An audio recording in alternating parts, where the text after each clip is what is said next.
एक एक पान गळावायला आपण सुरुवात केलेली आहे.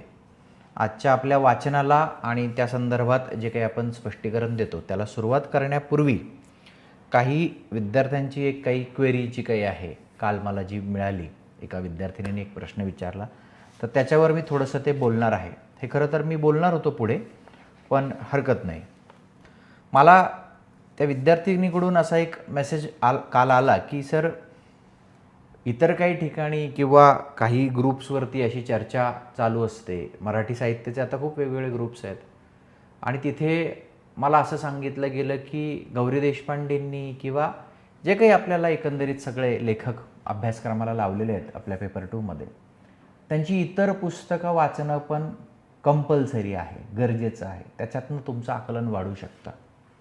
तर आपण त्याच्यावर थोडंसं बोलूया की आपल्याकडे साधारणतः 18 टॉपिक्स किंवा 18 शीर्षकं त्यांनी पेपर 2मध्ये दिलेत, जिथे महात्मा ज्योतिराव फुलेंची 2 आहेत, शेतकऱ्याचा आसूड आणि सार्वजनिक सत्यधर्म. साधारणतः 19 पुस्तकं आपल्याला आयोगाने लावली आहेत. आपण जर विचार केला की समजा आपण असं धरलं की 2026 जाऊ दे, MPSC मेन्स 2026, UPSC मेन्स 2026 जाऊ दे, 2027ची आपण तयारी करणार आहोत. इंटिग्रेटेड समजा आपण आत्ता जी बॅच सुरू केली आहे, 2027ची प्रिलियम्स UPSCची म्हटली की मेमध्ये धरा, राज्यसेवेची पण आता ते सगळं सिंक्रोनाइज होतं आहे, तर मेमध्ये येईल आणि मुख्य जी असेल ती पुन्हा ऑक्टोबरमध्ये या दोन्ही मुख्य परीक्षा होतील. आज आपण समजा बरोबर 31 मेला प्रिलियम झाली आहे, लगेच आपली बॅच सुरू झाली आहे 2 जूनला, 2 दिवसामध्ये, आणि आपण आता सुरू केला आहे अभ्यास. जुने प्रश्न आपण बघतोय. तर आता ह्या सगळ्यामध्ये वेळेचा जर विचार केला आणि प्रश्नांचा दर्जा बघितला, प्रश्नांची मार्किंग सिस्टीम बघितली, स्कीम बघितली आणि त्याच्यामध्ये आवश्यक असणारी जी शब्दमर्यादा आहे त्याचा विचार केला, तर हे जे काही पुस्तक एक आपल्याला गौरी देशपांडेंचं लावलं आहे, त्याच्यामध्येच आपलं सिलेक्शन जे आहे होण्याकरता भरपूर मटेरियल आपल्याला मिळतं आहे. मग आता मला तरी विचारलं की मग मला तर एवढी यादी मिळाली आहे, मला लोकांनी एवढी पुस्तकं सांगितली आहेत, तर मग ते वाचणं गरजेचं नाही का? एक शिक्षक म्हणून अत्यंत जबाबदारीने मी हे विधान करतो आहे, नाही. वाचावीत का? नाही. कधी वाचावीत? ज्या वेळेला तुमचा MPSCचा निकाल येईल आणि तुम्ही डेप्युटी कलेक्टर व्हाल, DYSP व्हाल, तहसीलदार व्हाल, इकडे UPSCमध्ये तुमचं सिलेक्शन होईल, त्यावेळेला तुम्ही ती वाचावीत, असं मी सरळ सजेशन देईन. कारण आत्ता तुम्ही जर ती वाचायला गेलात तर त्याच्यामधून एंटरटेनमेंट होईल आणि टाईमपास होईल. परीक्षेच्या दृष्टीने एखादा अपवादात्मक मुद्दा मिळण्याकरता इतरांपेक्षा एखादं वाक्य चमकदार लिहिण्याच्या हेतूने जर तुम्ही ते वाचत असाल तर तो टाईमपास आहे. म्हणजे आता मी आणली आहेत माझ्या लायब्ररीमध्ये ही सगळी पुस्तकं आहेत, सगळ्या लेखकांची ऑलमोस्ट सगळी आहेत.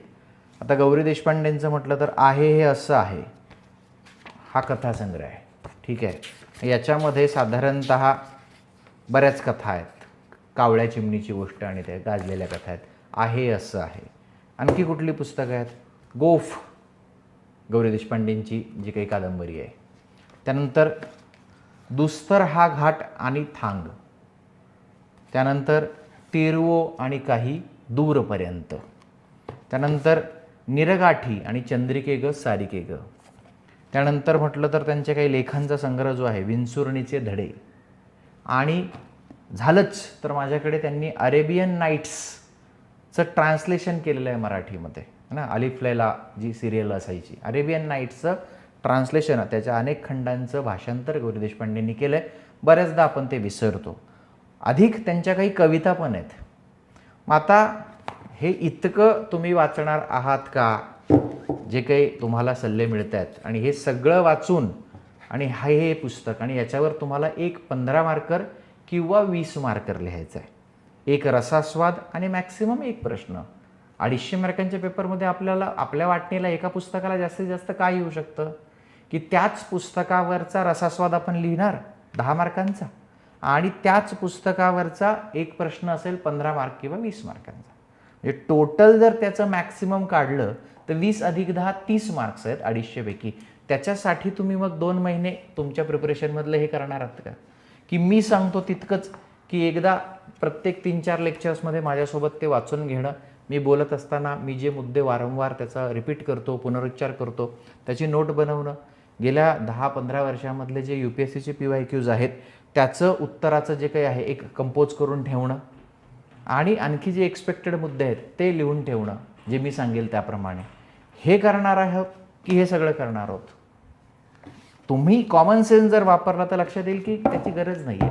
आता काल जसं मी गौरी देशपांडेंची मुलाखत आहे त्याची PDF तुम्हाला आपल्या मराठी साहित्य या त्या चॅनलवर दिलेली आहे. आणखी आता माझ्या स्वतःच्या ज्या काही हँड रिटन नोट्स आहेत ते मी मुद्दाम अजून सुरू नाही केलं की त्या पात्रांविषयीचं काही एक टिपण आहे, प्रत्येक पात्राविषयीचं काही एक म्हणणं आहे. काही समीक्षकांनी गौरी देशपांडेंच्या पुस्तकांबद्दल काही विधानं केली आहेत, ती विधानं जी काही आहेत त्यांच्या नावासकट तुम्हाला त्याचं हँड रिटन देणं आहे. हे काम माझ्याकडून करणार आहे मी. एवढं आणि प्लस तुमचं वाचन, कारण अल्टिमेटली तुम्हाला जे आकलन झालं आहे तेच टिकणार आहे, तेच तुम्हाला मार्क्स देणार आहे. मग हा सगळं कशाला करायचं? कारण आपल्याकडे महाराष्ट्रात एक दुर्दैवी परंपरा निर्माण झाली की UPSC म्हणजे इंटेलेक्च्युअली तुम्ही खूप सुपेरियर होणं, खूप जास्त कॉन्ट्रडिक्शन्स शोधणं, खूप जास्त त्याचं चोथा करणं असं नाही आहे. UPSC ही अजूनही त्याचं मार्किंग स्कीमच जर बघितलं ना, 250 मार्कांमध्ये साहित्यासारखं, 250 मार्कांमध्ये पॉलिटिकल सायन्ससारखं, 250 मार्कांसारखं जर एक पेपर तुम्ही लावत असाल 2 पेपरमध्ये, काय तुमचं नॉलेज चेक होणार आहे? तर नॉलेजपेक्षा तुमची मांडणी, तुमची शब्दांची निवड, तुमचं त्याच्यामध्ये असणारं तुम्ही जे काही कीवर्ड्स वापरताय, तुम्ही दिलेला प्रश्न किती कॉमन सेन्सनी वाचताय. म्हणजे उदाहरणार्थ आता आपण प्रश्नांकडे जाऊया.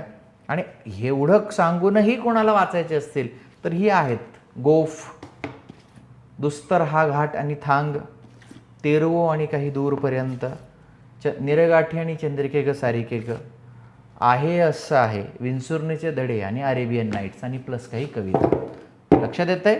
मला दरवर्षी अनुभव आहे की काही एक 15% लोक असतातच की ते जातात पुस्तकांच्या दुकानात, आप्पावळवण चौकात, केसागरमध्ये, कुठे अक्षरधारामध्ये, आणि ते विकतच घेतात.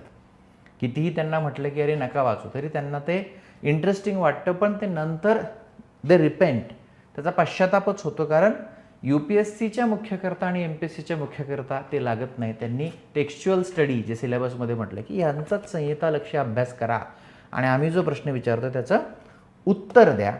आता काल आपण प्रश्न वाचायला सुरुवात केली होती तर 2022पर्यंत ते वाचलं होतं. 2021चा UPSC मेन्सचा प्रश्न जो आहे तो मी वाचतो बघा. प्रश्न क्रमांक 4C जो आहे तो त्याच्यामध्ये होता. Question 4C. किती मार्कर आहे? तुमच्याकडे पण ते असेल. ही PDF मी तुम्हाला ऑलरेडी दिलेली आहे. कुठला आहे 4C? 2021 20 मार्कर, 20 मार्कांचा हा प्रश्न आहे. बरोबर आहे. आपण 10 मार्काला साधारणतः 150 शब्द, तर 20 मार्काला 300 325 जे काही तुम्ही लिहू शकता. गौरी देशपांडे यांच्या एक एक पान गळावया या कादंबरीत समाजातील स्त्रीचे शोषण, काय म्हटलंय? समाजातील स्त्रीचे शोषण कसे दाखवले आहे ते लिहा. कसे दाखवले ते लिहा. 20 मार्कांचा प्रश्न. एक एक पान गळावया या कादंबरीत. एक एक पान म्हणजे स्पेसिफिक विचारलाय समजा, जी आपण आत्ता वाचतोय असं धरा. एक एक पान गळावयामध्ये समाजातील स्त्रीचे शोषण कसे दाखवले आहे ते लिहा. मग आता घेतला प्रश्न, धरला प्रश्न की लगेच त्या प्रश्नांमध्ये जे दिलंय त्याच्या मागोमाग जाऊन उत्तर लिहायला विद्यार्थी उतावीळ असतात की आता मी आठवतो राधाचं शोषण कसं झालं, नीरजाचं शोषण कसं झालं, अंबुजाचं शोषण कसं झालं, वनिता सराफचं शोषण कसं झालं, असं लिहून चालेल का? मुळात गौरी देशपांडेंच्या सगळ्याच कथात्मक साहित्यामध्ये जर तुम्ही बघितलं, जरी गौरी देशपांडेंच्या मुलाखतीमध्ये आपण काल म्हणत असलो की स्वतःचा पैस निर्माण करणं, स्वत्व राखणं, मग कोणत्याही परिस्थितीत त्या असोत, त्यांच्यासाठी तो जीवन मरणाचा प्रश्न असतो.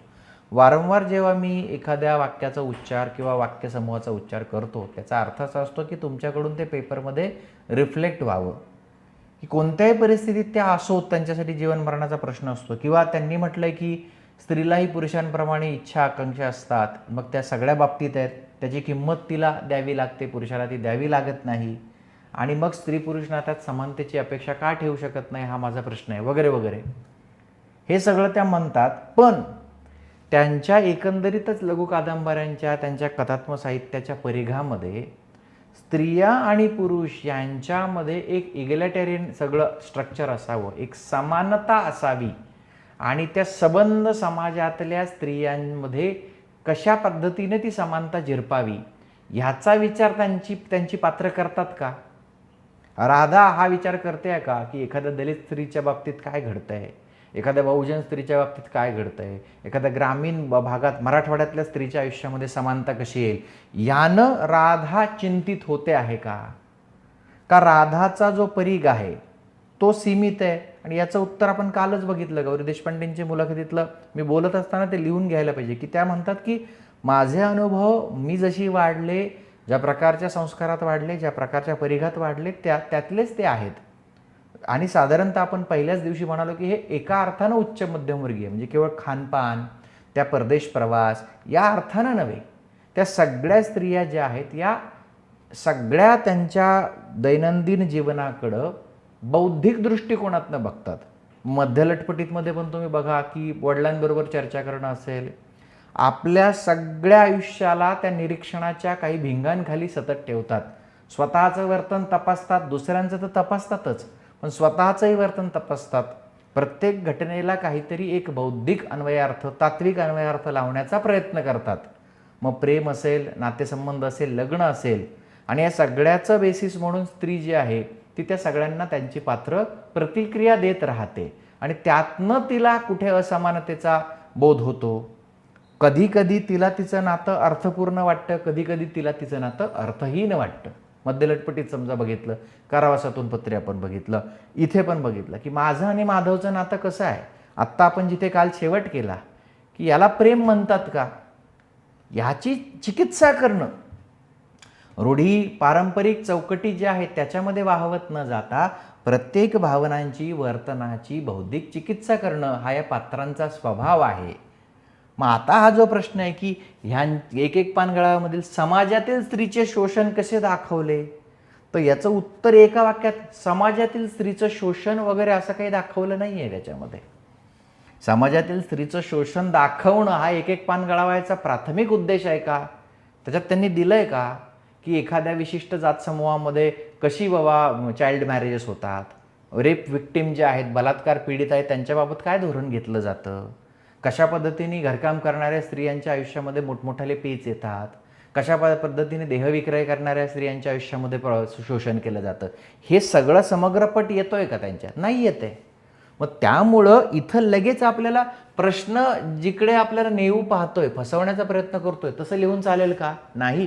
आपल्याला गौरी देशपांडे मुळात शोषण कुठल्या वर्गातल्या स्त्रीबद्दल म्हणतायत, कशा पद्धतीचं शोषण जे आहे त्यांच्या त्या कादंबऱ्यांमध्ये येत आहे, मग ते स्त्री पुरुष संबंधांमध्ये काय पातळीवरचं शोषण आहे आणि त्याचा सामाजिक स्तर कुठला आहे, त्याचा आर्थिक स्तर कुठला आहे, त्याचा बौद्धिक स्तर कुठला आहे हे सांगावं लागेल.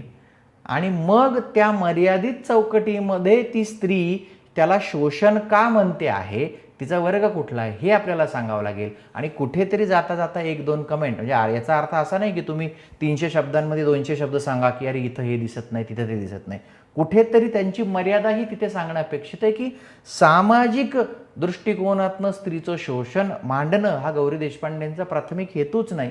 त्यांनीच एका मुलाखतीत म्हटल्याप्रमाणे माझ्या अनुभवांची जी काही मर्यादा आहे ती आहे.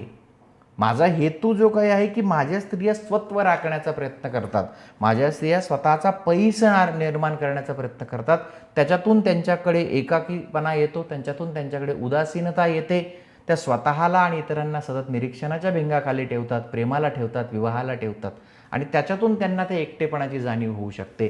जे काही आहे ते त्याच्यातून त्यांना किंमत द्यावी लागते, स्वातंत्र्य विरुद्ध सुरक्षिततेच्या पेचातनं, हे वगैरे वगैरे हे सगळं तिथे लिहायचं आहे.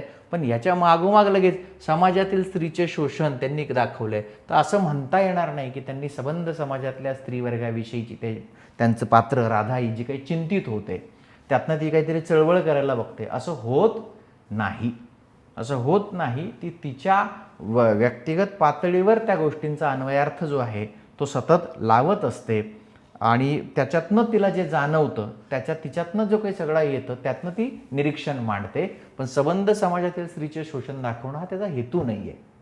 हे कुठेतरी 50 शब्दांमध्ये आपल्याला मांडावं लागेल. याचा अर्थ तुम्ही तुमची originality of thoughts and critical ability ज्याला आपण म्हणतो की हे ओरिजिनल आहे, हे क्रिटिकल आहे. आणि हे कधी होईल? जेव्हा तुम्ही शांतपणे ते टेक्स्ट वाचाल, जेव्हा आपण बोलून बोलून तुमच्या लक्षात येईल की कधी कधी तुम्हाला असा फसवा प्रश्न पण विचारला जातो की दाखवा. मग आपण ते शोधत राहतो की अरे हां 300 शब्दांमध्ये मी 290 शब्द शोधते, कुठे कुठे आहे, कुठे कुठे तिथं शोषण दाखवलं. तर असं करून चालणार नाही. जे त्या टेक्स्टमधून दिसतंय तेच दाखवायचं आहे. जे त्या टेक्स्टमध्ये दिसत नाही, प्रश्न कधी कधी तुम्हाला मिसगाईड करण्याचा प्रयत्न करतो, तुमच्या आकलनाशी खेळण्याचा प्रयत्न करतोय की मुद्दाम काहीतरी विचारायचं. मुद्दाम म्हणजे मी समजा याला थोडंसं अजून याला ताणलं आणि असं म्हटलं की स्त्रियांच्या जीवनातील संघर्षाचे चित्रण गौरी देशपांडेंची एक एक पान गळावया प्रत्येकारी पद्धतीने करते. मग स्त्रियांचा संघर्ष नेमकं कुठला आहे? त्या संघर्षाच्या मर्यादा काय, त्याची व्याप्ती काय आहे? मग तो आर्थिक पातळीवरचा संघर्ष आहे का?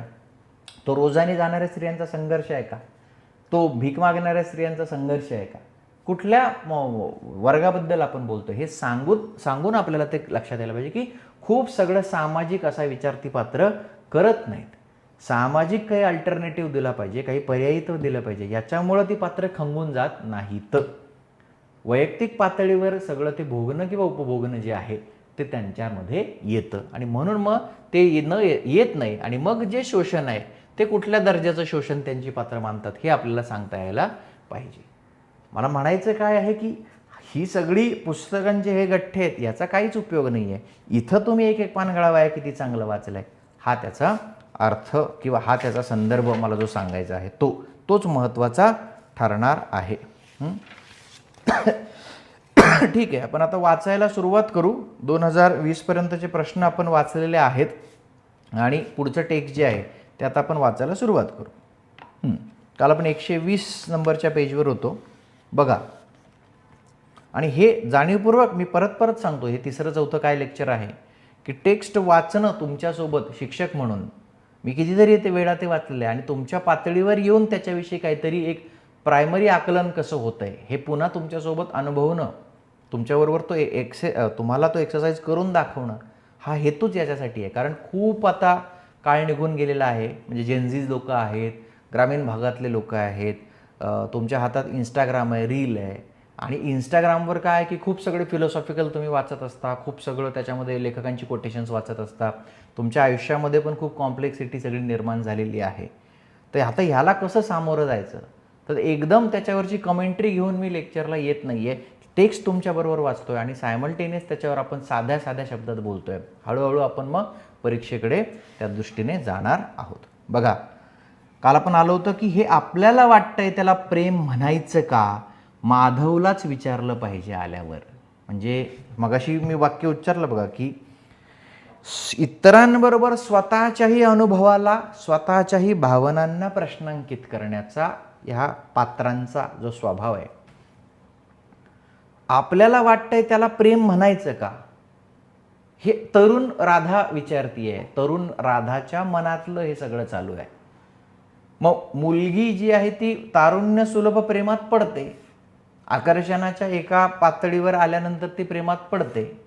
एखाद्या माधवसारख्या देखण्या मुलांनी तिला विचारल्यानंतर ती प्रेमात पडते. त्याचा इतका बौद्धिक ओहापोह करते का? तर नाही. म्हणूनच मी मगाशी म्हटलं की स्वतःच्या सगळ्या भावनांना निरीक्षणाच्या भिंगाखाली आणायचं, इतरांच्याही भावनांना, की माधवलाही विचारायचं की बाबा तू असा आहेस, तू तसा आहेस. मुद्दाम वाकड्यात जाऊ नको. म्हणजे त्याच्या अगोदरची जी ओळ आहे, आपल्या अविचारांवर सतत ताबा ठेवणारी माणसं कपटी आणि आपमतलबी असतात असं मला वाटतं. ती तशी नसतीलही, पण मला वाटतात. बौद्धिक संवाद आहे सतत. म्हणजे त्या नायिकेच्या प्रतिक्रियांद्वारेच आपल्याला तिचं सगळं व्यक्तिमत्व जे आहे ते उलगडत जातं. हे आपल्याला वाटतंय त्याला प्रेम म्हणायचं का, माधवलाच विचारलं पाहिजे आल्यावर. म्हणजे ठामपणा पण नाही आहे, सतत चिकित्सा. हे सगळं असं चाललंही असतं. दिवस काय आपण काही केलं नाही तरी जातातच. त्यातून ते कोण धकाधकीचे, पेटते, अशांत एक्साइटिंग दिवस. तसा पिंडानं राजकारणी नसणाराही पेटत होता. मग ती तर काय तरुण, उत्साही, वर्तमानपत्री आणि धडपडी. पण तेवढ्यात एक दिवस एक परके गृहस्थ तिच्या वडिलांकडे आले. म्हणाले, मी अमुक तमुक, आपला परिचय नाही, पण मुद्दाम का आलो ते सांगतो. मी माधवचा बाप. माझ्या एका जवळच्या मित्राची मुलगी आमच्या माधवला सांगून आली आहे, तो आणखी 15-20 दिवसात येणार तेव्हा पाहावी म्हणून त्याला लिहिलं. त्याचं उत्तर आहे की आपल्या मुलीचा नकार कायम असेल तर त्याला इतर कुणाशी लग्न कर्तव्य नाही. मी त्याच्या वतीनं मुलीला विचारायला आलोय. बाबा भांबावून आ वासून बघत राहिले. मग आ मिटून म्हणाले, अहो मला मुली 2, थोरली राधा, धाकटी रुक्मिणी. तुमच्या मुलानं कोणती पसंत केली आहे? माधवचे वडील तितकेच रोखठोक हातातल्या पत्राची घडी उलगडून परत वाचली. हो, चूक व्हायला नको. मग म्हणाले, राधा. बाबा म्हणाले, आहे घरात ती, बोलावतो, तुम्हीच विचारा. ती करती सवरती, स्वतंत्र आहे, तिची ती मुखत्यार आहे. ती करती सवरती, स्वतंत्र आहे आणि तिची ती मुखत्यार आहे. गौरी देशपांडेंच्या लेखनामध्ये आणि कथात्मक साहित्यामध्ये जी सगळी इकोसिस्टीम, जे सगळं पर्यावरण निर्माण झालेलं असतं, त्यांच्या सगळ्या त्या लेखनामध्ये जे पुरुष पात्र त्यांनी निर्माण केलेले असतात, त्याच्यामध्ये जे वडील आहेत, इथे राधाचे वडील आहेत, मध्यलटपटीत मधले जे वडील आहेत, त्यांची वैचारिक जी काही दृष्टी आहे ती करती सवरती आहे, ती स्वतंत्र आहे, तिची ती मुखत्यार आहे. हे क्रिएट केलेलं आहे ना, तिची ती मुखत्यार आहे असं त्यांनी म्हणणं.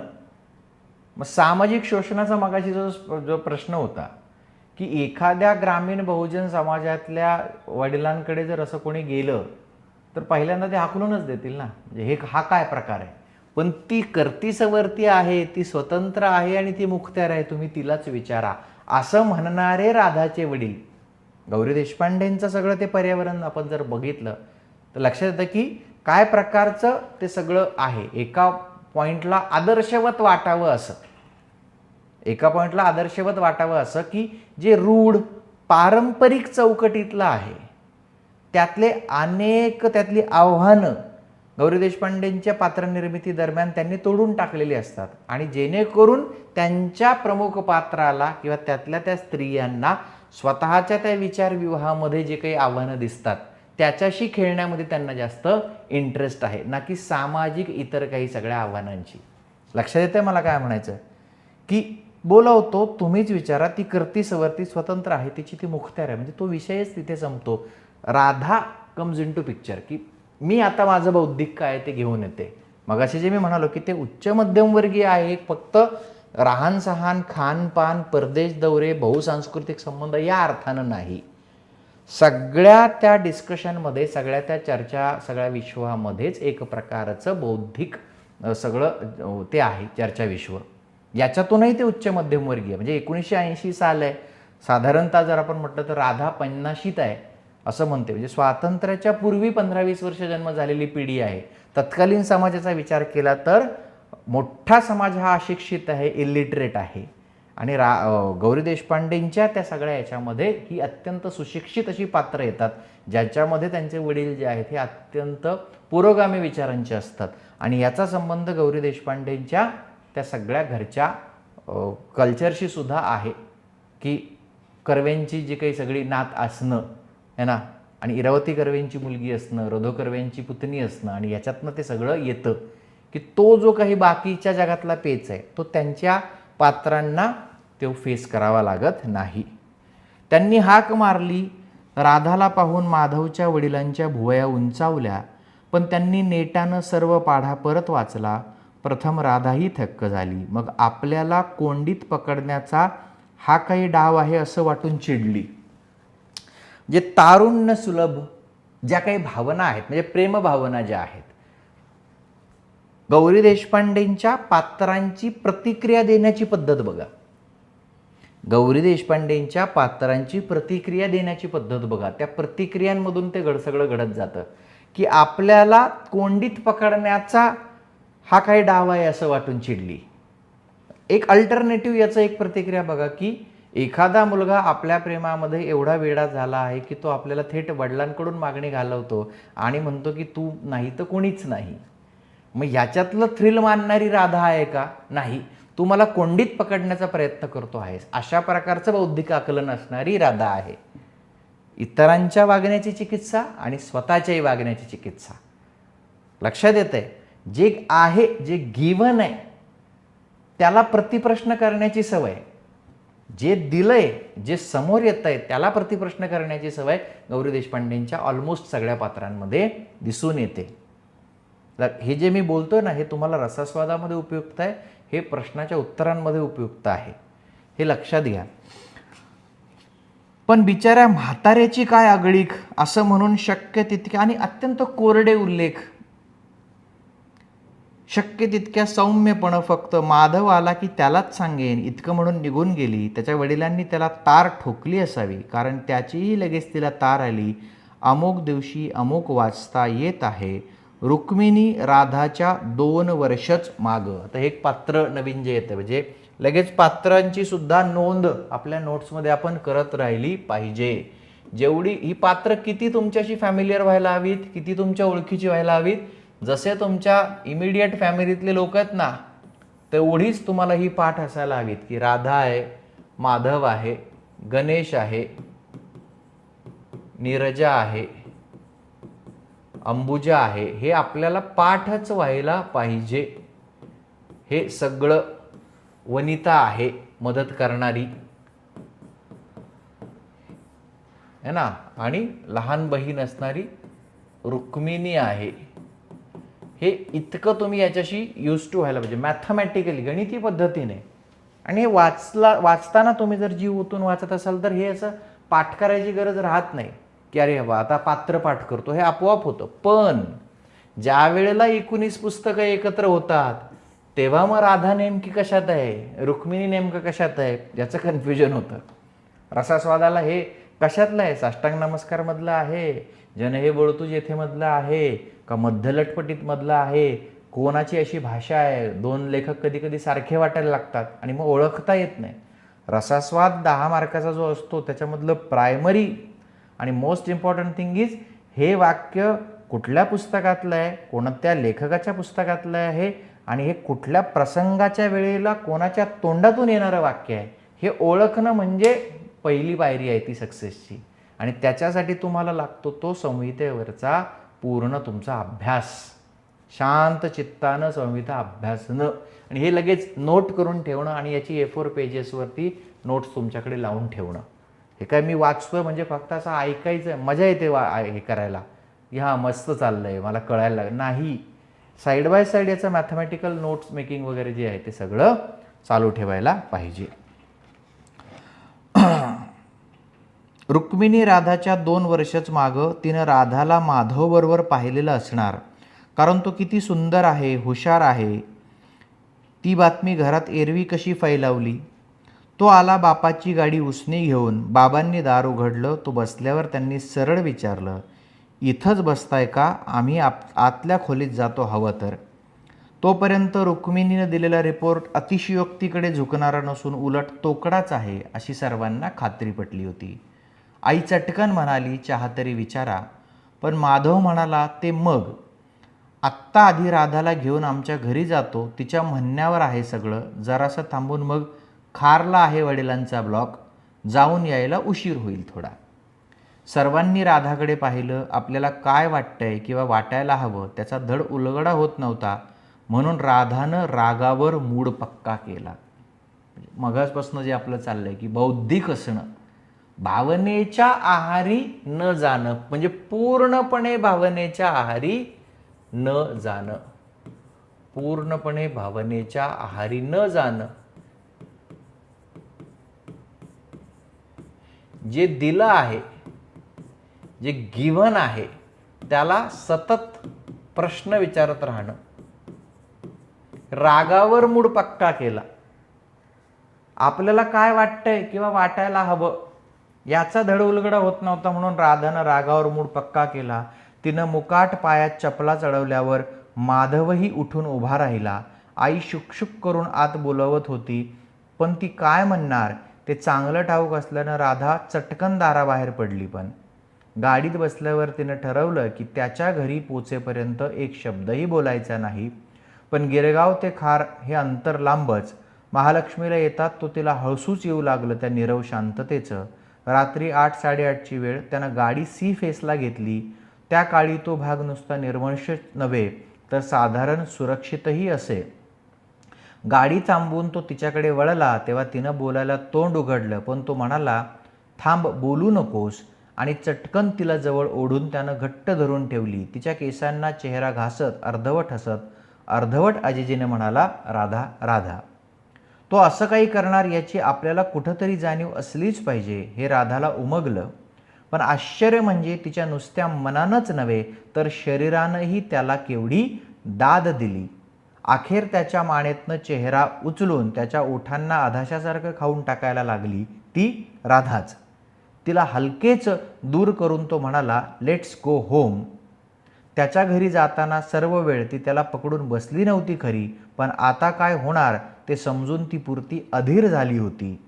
तो मधून मधून आपल्या हातांनी तिची बोटं पकडीत, नाहीतर तिच्या केसांवर गाल घाशीत हसे. मनाच्या एका कोपऱ्यात तिला नवल वाटलं होतं की 2 वेळ जेवायला घालणं आणि अंघोळ झाल्यावर साडीत गुंडाळणं या पलीकडे ज्या शरीराकडे तिनं पूर्ण दुर्लक्ष केलं होतं ते असं अरेरावी होतं. तर म्हणूनच तिला धीर होत नव्हता त्याच्याकडे सरळ बघायचा. नुसती ओझरती नजर टाकली तरी श्वास घशात अडकत होता. पोटातनं पायापर्यंत शिरशिऱ्यांचे शिडकावे जात होते आणि हात तर अगदीच सज्ज होते त्याला धरून जवळ गच्च ओढून घ्यायला. त्याच्या घरची माणसं नक्कीच कुठंतरी गेली असणार किंवा ती शक्यता अधिक त्यानं कुठं पाठवली असणार. पोचल्यावर बंद दाराला पाठ टेकून दिवाही न लावता त्यानं तिला सबंध लपेटून वेढून घेतली. तेव्हा आपलं सारं आयुष्य, सारं अस्तित्व, सारी संवेदना आपल्या ओठातून त्याला भिडली आहे असंच वाटलं तिला. आणि आपल्या ओठांपासून पायांच्या बोटांपर्यंत लखलखणाऱ्या आणि विजेच्या धक्क्यासारखे धक्के देणाऱ्या असंख्य किरणांचा अव्याहत प्रवास चाललाय असंही. स्वतःबद्दल लागणाऱ्या नव्या नव्या शोधांनी ती इतकी सारखी थक्क होत गेली की त्याचीही अवस्था जवळजवळ आपल्यासारखीच असणार हे तिला उमगलं नाही. पुढं कितीतरी दिवसांनी सहज कसला तरी विचार करताना अचानक तिच्या ध्यानात आलं होतं की प्रथम रात्री जे काय होतं असं लोक म्हणतात किंवा लिहितात त्यापेक्षा वेगळंच काही घडलं की आपल्या बाबतीत. त्या अर्थी त्या अपार अधीरेपणातही माधवनं जपलं असणार. तिच्या तर साऱ्या नशा अशा तटून ताणल्या होत्या, झटक्यात तुटल्या असत्या, पण तुटलं काहीच नव्हतं. सारं लयीनं, तालानं, सुरानं मिळून उंचावत नुसती फुलली होती ती. त्यावेळी वाटलं होतं आपल्याला एकमेकांची ही लागलेली भूक भागायचीच नाही कधी. म्हणजे हा जो प्रसंग आता गौरी देशपांडेंनी चितारला राधाच्या आणि माधवच्या भेटी बाबतीत किंवा स्पष्टच म्हणायचं तर त्यांच्या दोघांच्या लैंगिक संदर्भातल्या भेटी बाबतीत, याचं वर्णन करताना सुद्धा ज्या पद्धतीचा अवकाश राधाच्या बाबतीत गौरी देशपांडे घेतात, ज्या पद्धतीचं तिच्या शरीराबद्दलची तिची जाणीव जागृत होण्याचं वर्णन गौरी देशपांडे करतात, ज्या पद्धतीची मोकळीक राधाला स्वतःच्या शरीराविषयी आणि ज्या पद्धतीचं स्वातंत्र्य तिला ते देतात, ते महत्त्वाचं आहे. ह्याच्यामध्ये कुठे अश्लीलता नाही आहे. ज्या अर्थी UPSCनी आणि MPSCनी हे पुस्तक लावलं आहे, म्हणजे बऱ्याचदा आपला गैरसमज असतो की शारीर वर्णनं आणि लैंगिक वर्णनं आली की त्याला आपल्याकडे अश्लीलता असं म्हणण्याचा एक सामान्य प्रघात असा पडून गेलेला आहे. ज्या सांस्कृतिक भवतालामध्ये हे असं येतं की शारीर वर्णनांनी लोक बिचकून जायला लागतात, तो समाज फार डेंजरस झालेला असतो. कारण आपल्याकडे काय की तुम्ही हे सगळं करा पण बोलू नका. त्याचा उच्चार करताना कोणी दिसलं की त्याच्यावर अश्लीलतेचा शिक्का जो आहे तो मारला जातो. पण अश्लीलता ही अशी काही आभाळातून पडत नसते. अश्लीलतेला संदर्भ असतात. तुम्ही कुठल्या हेतूनं शारीर वर्णन करता आहात, तुम्ही कुठल्या हेतूनं लैंगिकतेकडे बघत आहात, त्याच्यावरनं ते श्लील आहे की अश्लील आहे हे ठरत असतं. आणि इथं राधाच्या संबंध व्यक्तिमत्वाला अनुरूप असणारं वर्णन जे आहे ते गौरी देशपांडे करत असतात. तसं नसतं तर ते UPSCनी आणि MPSCनी आपल्याला पुस्तक लावलं नसतं. स्त्रीच्या आयुष्यामध्ये होणारी वेगवेगळी स्थित्यंतर, कालचा जो प्रश्न आहे, आणि काळानुसार बदलत जाणारे संदर्भ, आयुष्यामध्ये येणारी वेगवेगळी स्थित्यंतर, याचं प्रत्यय गौरी देशपांडेंच्या कादंबऱ्यांमधून कसं होतं ते लिहा. मग हे प्रत्यंतर नाही आहे, काळानुरूप बदलत जाणारे संदर्भ, की आपल्याला जे शरीर आहे ते शरीरच नव्हतं. मग त्याच्यामध्ये जे वाक्य येतं की तुम्ही केवळ फक्त जे म्हटलंय की 2 वेळ जेवायला घालणं आणि आंघोळ झाल्यावर साडीत गुंडाळणं, या पलीकडे ज्या शरीराकडे तिनं पूर्ण दुर्लक्ष केलं होतं ते असं अरेरावी होतं. तर राधाच्याच वाक्याने आपण सुरू करू शकतो की आधी बौद्धिक चर्चा करणारी राधा, आधी माधवविषयी काहीतरी एक मनामध्ये अडी धरून बसलेली राधा, आधी प्रेमाची चिकित्सा करणारी राधा, आधी सगळ्या गोष्टींना प्रश्नांकित करणारी राधा नैसर्गिक हाकेलाही ओ देते. काळानुरूप बदलत जाणारे संदर्भ आणि तिचं माणूस असतं. म्हणजे माणूस हा केवळ तार्किक असतो का? माणूस हा केवळ सौंदर्यासक्त असतो का? माणूस हा केवळ ॲनिमलिस्टिक त्याच्यामध्ये म्हणजे सगळं प्राणीजन्य त्याच्यामध्ये असतं का? तर नाही, सगळंच आहे. तर तो आध्यात्मिक आहे, तो तात्विक आहे. त्याच्यामध्ये प्रायमल म्हणजे ज्याला आपण म्हणतो की आदिम अशा स्वरूपाच्या त्याच्या भूका आहेत. मग अन्नाची भूक आहे, लैंगिकता आहे, त्याच्यामध्ये तात्विकता आहे, त्याच्यामध्ये अल्ट्रुइझम आहे, त्याच्यामध्ये कारुण्य आहे, त्याच्यामध्ये प्रेम आहे, त्याच्यामध्ये वेगवेगळ्या सगळ्या भावना आहेत. आणि ह्याचं मिश्रण म्हणजेच माणूस असणं. आणि साहित्य तुम्हाला तेच उलगडवून दाखवतं. साहित्य माणूस असण्याविषयी आपल्याला सांगत जातं. आणि म्हणून साहित्याचा अभ्यास हा माणसाला समृद्ध करत असतो. इतर सगळ्या व्यावहारिक जीवनांमध्ये आपल्याला जी पुटं चढलेली असतात, आपण जे मुखवटे घालून जगतो, आपण जे खोटं जगतो, आपण जे दिखाऊ जगतो है ना, आपण म्हणतो ना की आम्ही असं वागत नाही, आम्ही प्रोफेशनल वागतो, हे सगळ्या मुखवटे ओरबाडून काढण्याचं काम साहित्य, संस्कृती, नाटक, कविता, कादंबऱ्या करत असतात. म्हणूनच त्याच्यामध्ये ते थ्रिल आहे, कारण ते तुम्हाला माणूस होण्याचं सगळ्यात जवळचं जे लक्षण आहे की तुम्ही कलेच्या जवळ असता. तेच आहे की राधाच्या बाबतीत ते वर्णन येणं. आणि मग ते प्रश्न लिहिता येणं की अरे हे काय, मग इथं आता कुठलं सामाजिक शोषण आहे? तर नाही. ह्याच्यामध्ये आहे का सामाजिक शोषण? नाही. याच्यामध्ये आहे का इथं स्त्री पुरुष ना, आता जो एक प्रश्न आहे 2016चा आहे, तो मी मुद्दाम वाचतो. गौरी देशपांडे यांच्या कादंबऱ्यांची मध्यवर्ती कल्पना स्त्री पुरुष नातेसंबंधांभोवतीच फिरते. या विधानाची एक एक पान गळावयाच्या आधारे चिकित्सा करा. UPSC 2016. स्त्री पुरुष नातेसंबंधांभोवतीच फिरते. मग आता जेव्हा मला ते लिहायचं असेल की स्त्री पुरुष नातेसंबंधांभोवतीच फिरते, याची उदाहरणं मला काढायची असतील तर नातेसंबंधांचे किती आयाम आहेत? नातेसंबंधांचे किती आयाम आहेत? आई आणि मुलगा हा नातेसंबंध आपण धरला तर त्याचे किती आयाम असते? आई त्याला भरवते, आई त्याला बोबडे बोल, जेव्हा तो बोलतो तेव्हा बोलायला शिकवते, हात धरून चालायला शिकवते, बरोबर आहे. मोठं झाल्यावर त्याची साथ देते, मोठं झाल्यानंतर त्याच्या सगळ्या यश अपयशाची सगळी धुरा जी आहे ती वाहते. आई काय काय करते? मग स्त्री पुरुष नातेसंबंध इथं जर म्हटलं तर मग त्याचे आयाम बघायला लागतील ना. बौद्धिक नातेसंबंध कसे आहेत, मानसिक पातळीवरचे सुरक्षितता कशी आहे, शारीरिक पातळीवरचे नातेसंबंध कसे आहेत, आणि ह्या सगळ्या नातेसंबंधांभोवतीच ते फिरतं असं आयोग विचारतोय. मग ते सांगता यायला पाहिजे. लैंगिक संदर्भ आहेत, ते केवळ अशारीर प्लॅटॉनिक असं प्रेम नाही आहे. माणूस म्हणून जे काही स्त्री पुरुष संबंध असतात त्याच्यामध्ये ते येतं. आणि त्याच्यात गौरी देशपांडेंचा विचार की तिलाही स्वत्व आहे, तिलाही स्वतःचा पैसा आहे, ऑन हर ओन टर्म्स. लक्षात येत आहे की कुठे काय पद्धतीने बोललं जातं हे समजून घेतलं पाहिजे. नेक्स्ट पुढे काय म्हटलंय बघा.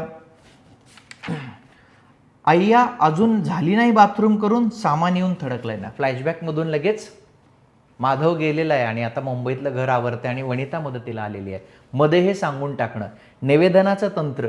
आणि काल आपण बघितलं की आकृतिबंधाची चर्चा करा, एक एक पान गळवायच्या आकृतिबंधाची चर्चा करा. आता हे मी बोलत असताना ह्याच्यात अशा स्लाइड्स, PPT वगैरे काही नसतं. परत एकदा सांगतो, ऑप्शनल सब्जेक्ट्समध्ये हे PPTज आणि प्रोजेक्टर आणि हा सगळा फालतूपणा नाही. ऑब्जेक्टिव्ह पॅटर्नमध्ये ते पूर्वी चालत होतं. ते एक घाणेरडं कल्चर महाराष्ट्रामध्ये आलेलं आहे यूट्यूबमुळे आणि याच्यामुळे. PPT बनवून आणायच्या आणि रेगा ओढायच्या. हे रायटिंगच्या सेशनमध्ये चालत नाही. आणखी महत्त्वाचा मुद्दा, GS1चं पुस्तक काढलंय, GS2चं पुस्तक काढलंय, हे माझं पुस्तक वाचा तुझं GS2 झाला, हे माझं पुस्तक वाच तुझं GS3 झाला, हे माझं पुस्तक वाच तुझं एथिक्स झालं. नाही. जर असं एक पुस्तक घेऊन जर मेन्स लिहिता येत असती तर सगळेच लोक IAS झाले असते. असं नाही आहे.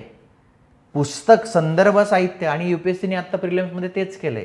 सगळ्या नोट्स फीट्सच्या बाहेर जाऊन त्यांनी वेबसाईट्स आणि याच्यावरचा डेटा टाकला आहे. आता मेन्सही तशीच होईल. याचा अर्थ प्रिलिम्स जे आहे ते मेन्सचं सगळं रिफ्लेक्शन त्याच्यात दिसतं.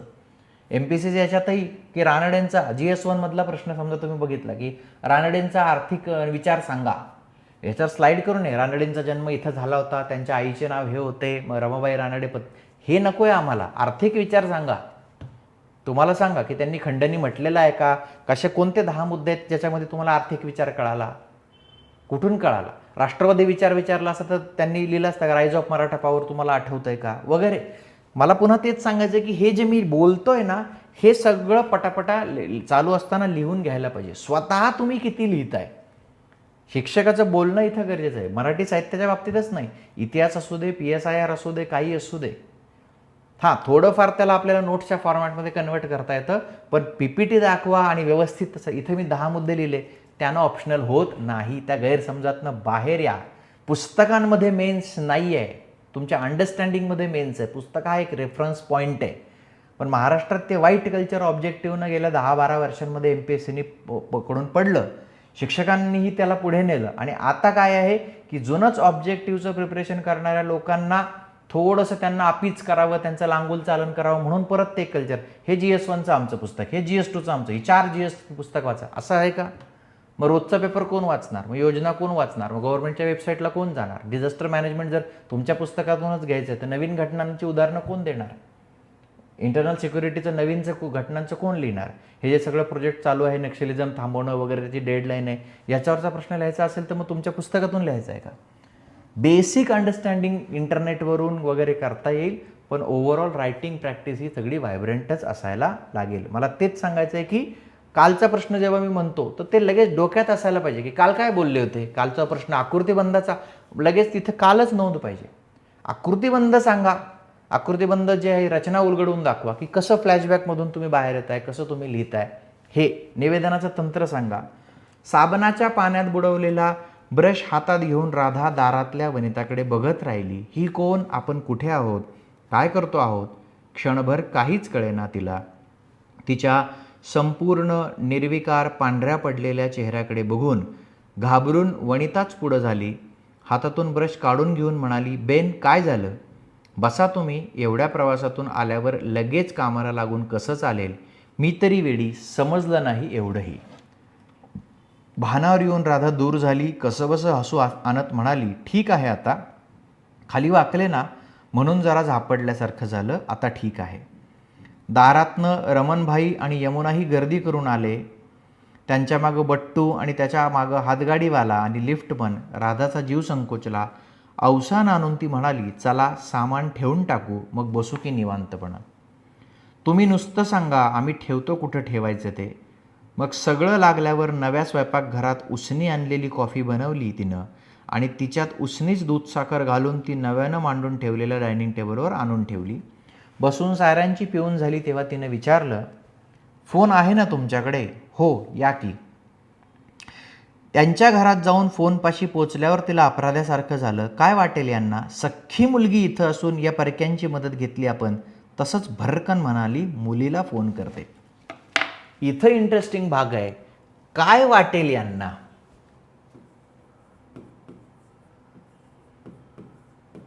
काय वाटेल यांना कुठे कुठे पेच दिसतो पात्राच्या बाबतीत. काय वाटेल यांना. एरवी कोणालाही काय वाटेल याची फिकीर न करणारी राधा, कुणाच्याही आयुष्यात हस्तक्षेप न करणारी राधा, माधवच्या देहदानात मी कसा हस्तक्षेप करू म्हणणारी राधा, गणेशच्या फ्लॅटच्या सगळ्या आमंत्रणाला नाकारणारी राधा, फरहदच्या गळ्यात पडून रडणारी राधा. काय वाटेल यांना म्हणजे पुन्हा सामाजिक संकेतांचं भान कुठेतरी तिच्या आतमध्ये असतं किंवा आपल्या आत ते असतं. कितीही आपण बंड केलं, कितीही आपण बौद्धिक हे केलं तरी आपण ते सगळ्या काळाचेच प्रॉडक्ट असतो. आणि एक एक पान गळावं हे 1980चं टेक्स्ट आहे. काय वाटेल यांना की मुलगी आहे. मग ते जाहीर करणं की तिघा मुलांची मला काही नाही, ज्या मगाशी वाक्य होतं की नाही काल, की ज्या निश्चयानं आपण आता आलो, नाही करायचा फोन, मग तो निश्चय आहे त्याची घोषणा करणं, तो डिक्लेअर करणं, पण सामाजिक संकेतांचंही भान असणं, कुठेतरी त्या पेचात अडकलेलं असणं, हे राधाचं ते पात्र आहे किंवा ते वाक्य आहे. काय वाटेल यांना. सख्खी मुलगी इथं असून या परक्यांची मदत घेतली आपण. तसंच भरकन म्हणाली, मुलीला फोन करते. वनितानं विचारलं, मुलगी इथंच आहे तुमची? डॉक्टर होते आहे ती, हॉस्पिटलात असेल ड्युटीवर. राधा समर्थन केल्यासारखी म्हणाली. म्हणजे स्पष्टपणे म्हणण्याची ऊर्जा किंवा साध्या भाषेतलं ते अवसान राधाकडे नाही, की नाही घेत मी मुलांची मदत म्हणून नाही मी केला फोन, हे सांगण्याची हिंमत राधाकडे नाही. पुढं आपण होणंच हो, उगीच प्रतारणा केल्यासारखं नको दिसायला. आणखी एक मुलगी आणि थोरला मुलगाही इथंच असतात हे सांगणं. वनिता काय म्हणते म्हणून ती थांबली, पण वनिता नुसती म्हणाली, मग नातवंडही असतीलच की. म्हणजे ती आली तुमच्याकडे की बट्टूला बरे खेळगडी. राधाला एकदम कृतज्ञ वाटलं. खरंच सरळ होती माणसं. घेतलं असतं वाकड्यातनं म्हणजे काय समजावणार होती राधा.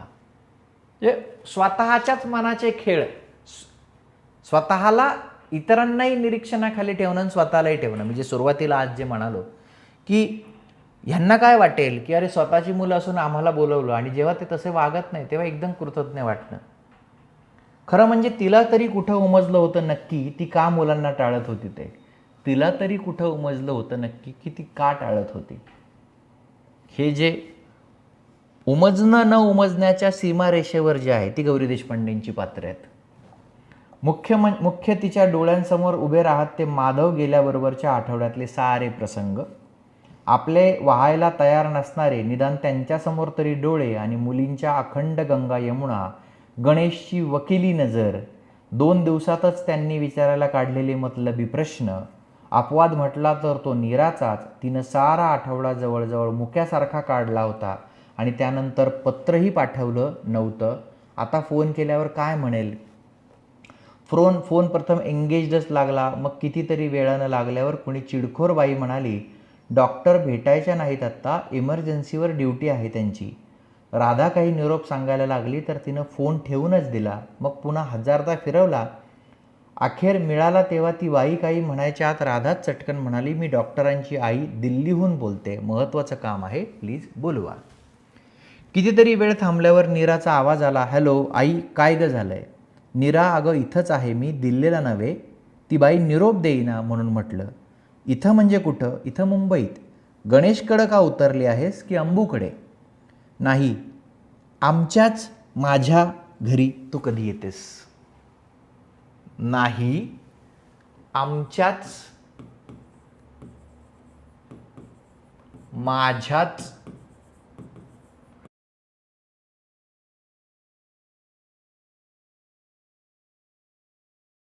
ही जी काही वाक्य मी जी इथे वारंवार त्यांचा उच्चार करतोय किंवा टेक्स्टमधली वाक्य मी बोर्डवर लिहितोय, तर ही नोट डाऊन करून ठेवायला पाहिजे.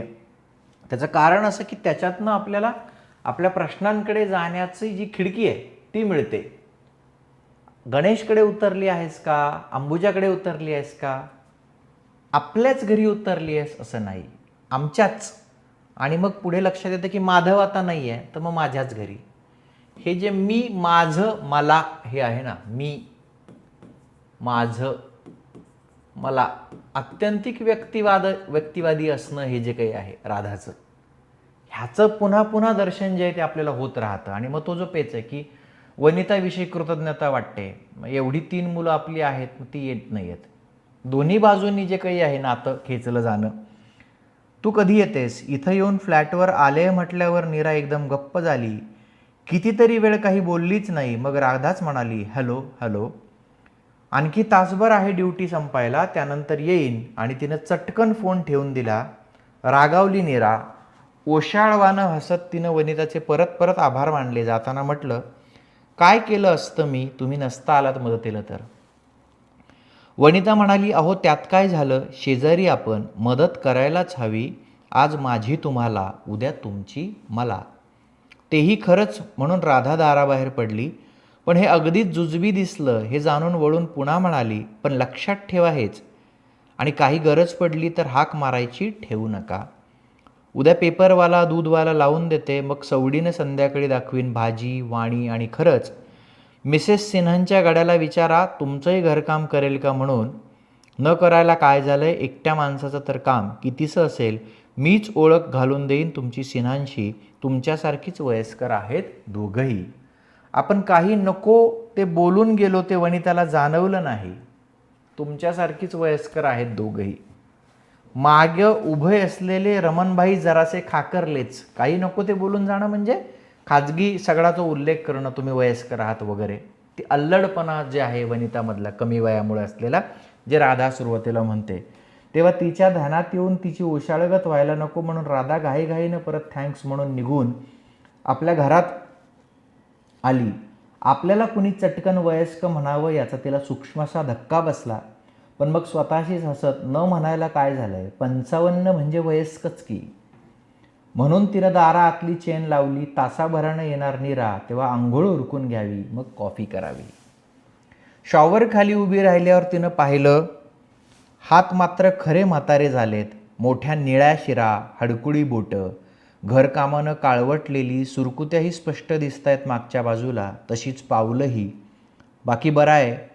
मुख्य म्हणजे जन्मभर होती तशी अगदी हडकुळी म्हणण्या इतकी शेराटी होती राधा अजून.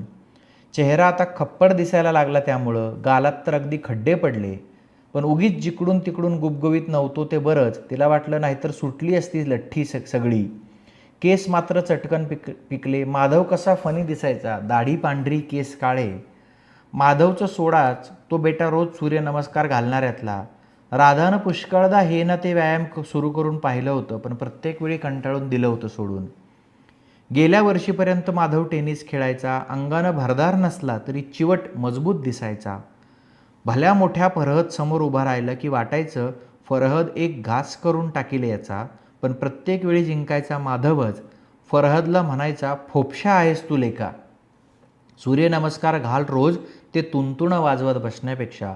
फरहद म्हणे, तुला रॉकेलच्या डब्यावर नाही ताल धरता यायचा, म्हणून माझा व्हायोलिनचा तुला हेवा वाटतो. तू थांब, उद्या तुला हरवतो का नाही ते बघ. संबंध चर्चा पुन्हा मगाशी मी म्हणालो की त्याचं जी सगळी संस्कृती आहे ती उच्च मध्यमवर्गीय. टेनिसचा खेळ, मगाशीचा जो आपला प्रश्न होता की नाही, की सामाजिक शोषण स्त्रीचं कसं त्याच्यामध्ये व्यक्त केलं जातं, म्हणून मी परत त्याचा उल्लेख केला की ते इथे दिसत नाही. तो उद्या यायच्या आत टेनिस सोडलंच माधवनं, आणि काय फायदा झाला अखेर. हडकुळी राधा अजून उरली होती आणि भला मोठा फरहदही. एक सूर्यनमस्कार घालणाऱ्या माधवच्या हृदयानं दगा दिला त्याला. म्हणजे एक सगळी आयुष्यातली विसंगती जी आहे, म्हणजे केवळ स्त्री पुरुष संबंध, लग्नसंस्था, प्रेम, एकमेकांबरोबरची समानता असमानता, एवढंच गौरी देशपांडेंच्या लेखनात येतं का? तर नाही. अशी वाक्य येतात की एक सूर्यनमस्कार घालणाऱ्या माधवच्या हृदयानं दगा दिला त्याला, की फिट असणाऱ्या माधवच्या हृदयानं दगा दिला. अत्यंत धिप्पाड असणारा फरहद मागे राहिला आणि एकदम हडकुळी असणारी मी मागे राहिलो. म्हणजे 2015चा मेन्सचा प्रश्न आहे, याला जोडून मी वाचतो. हा एक्सरसाइज खूप महत्त्वाचा आहे जो मी करतोय. हे कोर काम आहे रायटिंग, आणि त्या सगळ्या परीक्षेच्यासाठी जे आत्ता आपण करतो ना, हे कोर काम आहे. महाराष्ट्रात दुर्दैवानं मी पुन्हा पुन्हा तिथं येतोय कारण ही सांगण्याची वेळ आली आहे की कोर काम विद्यार्थ्यांना आता कंटाळवाणं होतं, बोरिंग होतं, आणि काहीतरी चेष्टा, मस्करी, विनोद, परीक्षेच्या बाहेरच्या घटनांवरचं भाष्य, मग त्याला पुरोगामी, प्रतिगामी, काय तुम्हाला जे मुखवटे चढवायचे ते चढवा. ह्याला सगळ्याला सध्या आता सिव्हिल सर्व्हिसेसचं कोचिंग म्हणायला लागलेले आहेत. वेगवेगळ्या पद्धतीचं राजकीय विधान करणं, ह्याचा आणि सिव्हिल सर्व्हिसेसच्या अभ्यासाचा कुठलाही संबंध नाही आहे. सिव्हिल सर्व्हिसेस म्हणजे परीक्षा आणि अभ्यास. मला काही राजकीय बोलायचं असेल, सामाजिक भूमिका घ्यायची असेल, तर त्याचा प्लॅटफॉर्म वेगळा आहे. तो ह्या लेक्चरमध्ये आणि क्लासमध्ये मी आणता कामा नये. ही भूमिका माझी आहे, हे समजून घेतलं पाहिजे. आणि एक कॅन्डिडेट्सनी समजून घेतलं पाहिजे की आपण फॉर्म भरतो, आपण व्यवस्था शरण आहोत, आपल्याला सरकारी नोकरीमध्ये जायचं आहे. So we have to obey. विहित नमुन्यात अर्ज भरा. विहित नमुना आहे, हा अभ्यासक्रम आहे, हा अभ्यास आहे. अदरवाईज मग ते काहीतरी सगळं साईड ट्रॅक व्हायला ते लागतं. काहीतरी विनोदीच ते होतं, काहीतरी राजकीयच ते होतं. मग आता कॉन्टेंट क्रिएटर आणि टीचर्स याच्यात फरक उरत नाही.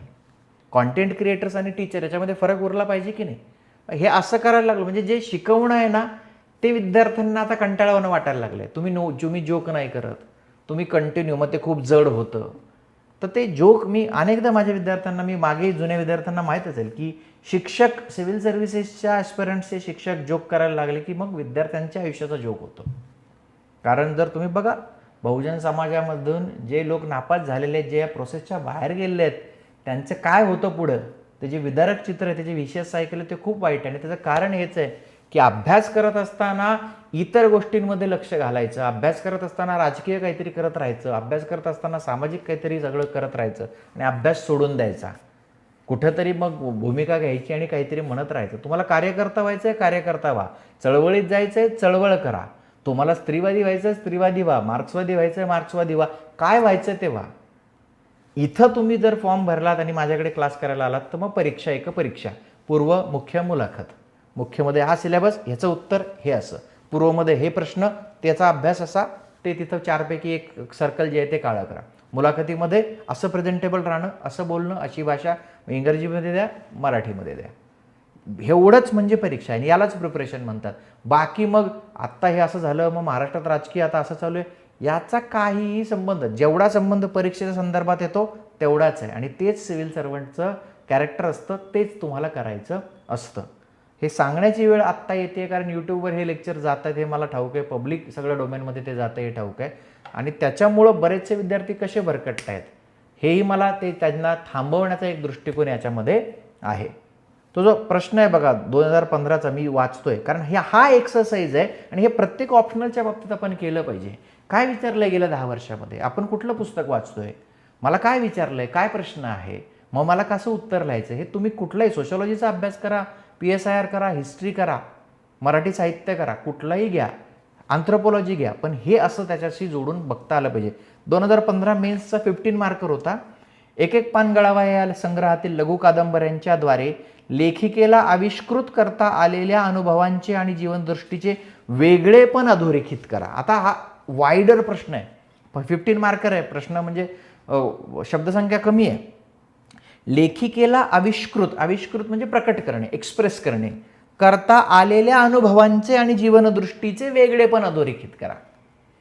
गौरी देशपांडेंनी काय इथं एक्सप्रेस केलंय, अनुभव कुठले एक्सप्रेस केलेत आणि जीवनदृष्टी, जगण्याकडे, जीवनदृष्टी म्हणजे जगण्याकडे पाहण्याची दृष्टी, अनुभव म्हणजे जे काही अनुभव आहेत ते, जे काही दिसतंय याचं वेगळेपण अधोरेखित करा. मग ते वेगळेपण, मग अशी जे मी म्हणालो की लैंगिक संदर्भातलं वेगळेपण, प्रेमाच्या संदर्भातलं वेगळेपण, बौद्धिक चर्चांच्या संदर्भातलं वेगळेपण, ते वारंवार जे आहे ना ते आपल्याला लक्षात यायला पाहिजे. की ते करत असताना सूर्यनमस्कार घालणाऱ्या माधवच्या हृदयानं दगा दिला की सतत वेगळं आहे का, नाही. मग काही ज्याला आपण म्हणतो की भावनाशील ज्या प्रकारचं लेखन असतं त्याच्याही छटा काही गौरी देशपांडेंच्या लेखनामध्ये आपल्याला सापडतात. पूर्णपणेच काहीतरी रूढ मराठी कादंबऱ्यांपासून सगळंच वेगळं आहे असं आपल्याला म्हणता येत नाही. काही ठिकाणी ते जे हळवेपण आहे, काही ठिकाणी ते जे सगळं भावनाशील आहे, ती रोमॅन्टिसिझमची छटासुद्धा काही ठिकाणी आपल्याला दिसते. टॉवेलने खसाखस अंग पुसताना राधा थकून पांढऱ्यागार टाईल्सना टेकली. जे अनुभव देणं आहे, चित्रमयता आहे, वैशिष्ट्य निवेदनाचं चित्रमयता आहे ना, की लेखनातनं चित्र उभं राहतं की थकून पांढऱ्यागार टाईल्सला, म्हणजे जी भिंत आहे बाथरूममधली त्याला चिकटून उभं राहणं. वाचकसुद्धा त्याला रिलेट करायला लागतो. आकृतिबंध उलगडवून दाखवा, तुमच्यासमोर पिक्चर्स क्यू सगळं तर निर्माण करणं, चित्रमय जे आहे ते. त्यांच्या गारव्यानं शहरून मागं झाली, आत्ता येईल निरा.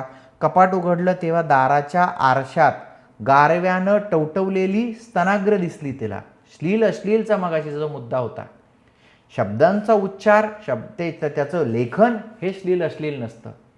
नवरा गेल्यानंतर एकांतातल्या उदासीनतेच्या आणि एकाकीपणाच्या क्षणी एका एकट्या 55 वयाच्या स्त्रीला स्वतःच्या खाजगी अवकाशामध्ये जे अनुभव येत आहेत हे मांडणं, हे गौरी देशपांडेंचं धाडस आहे त्या काळात 1980 मध्ये.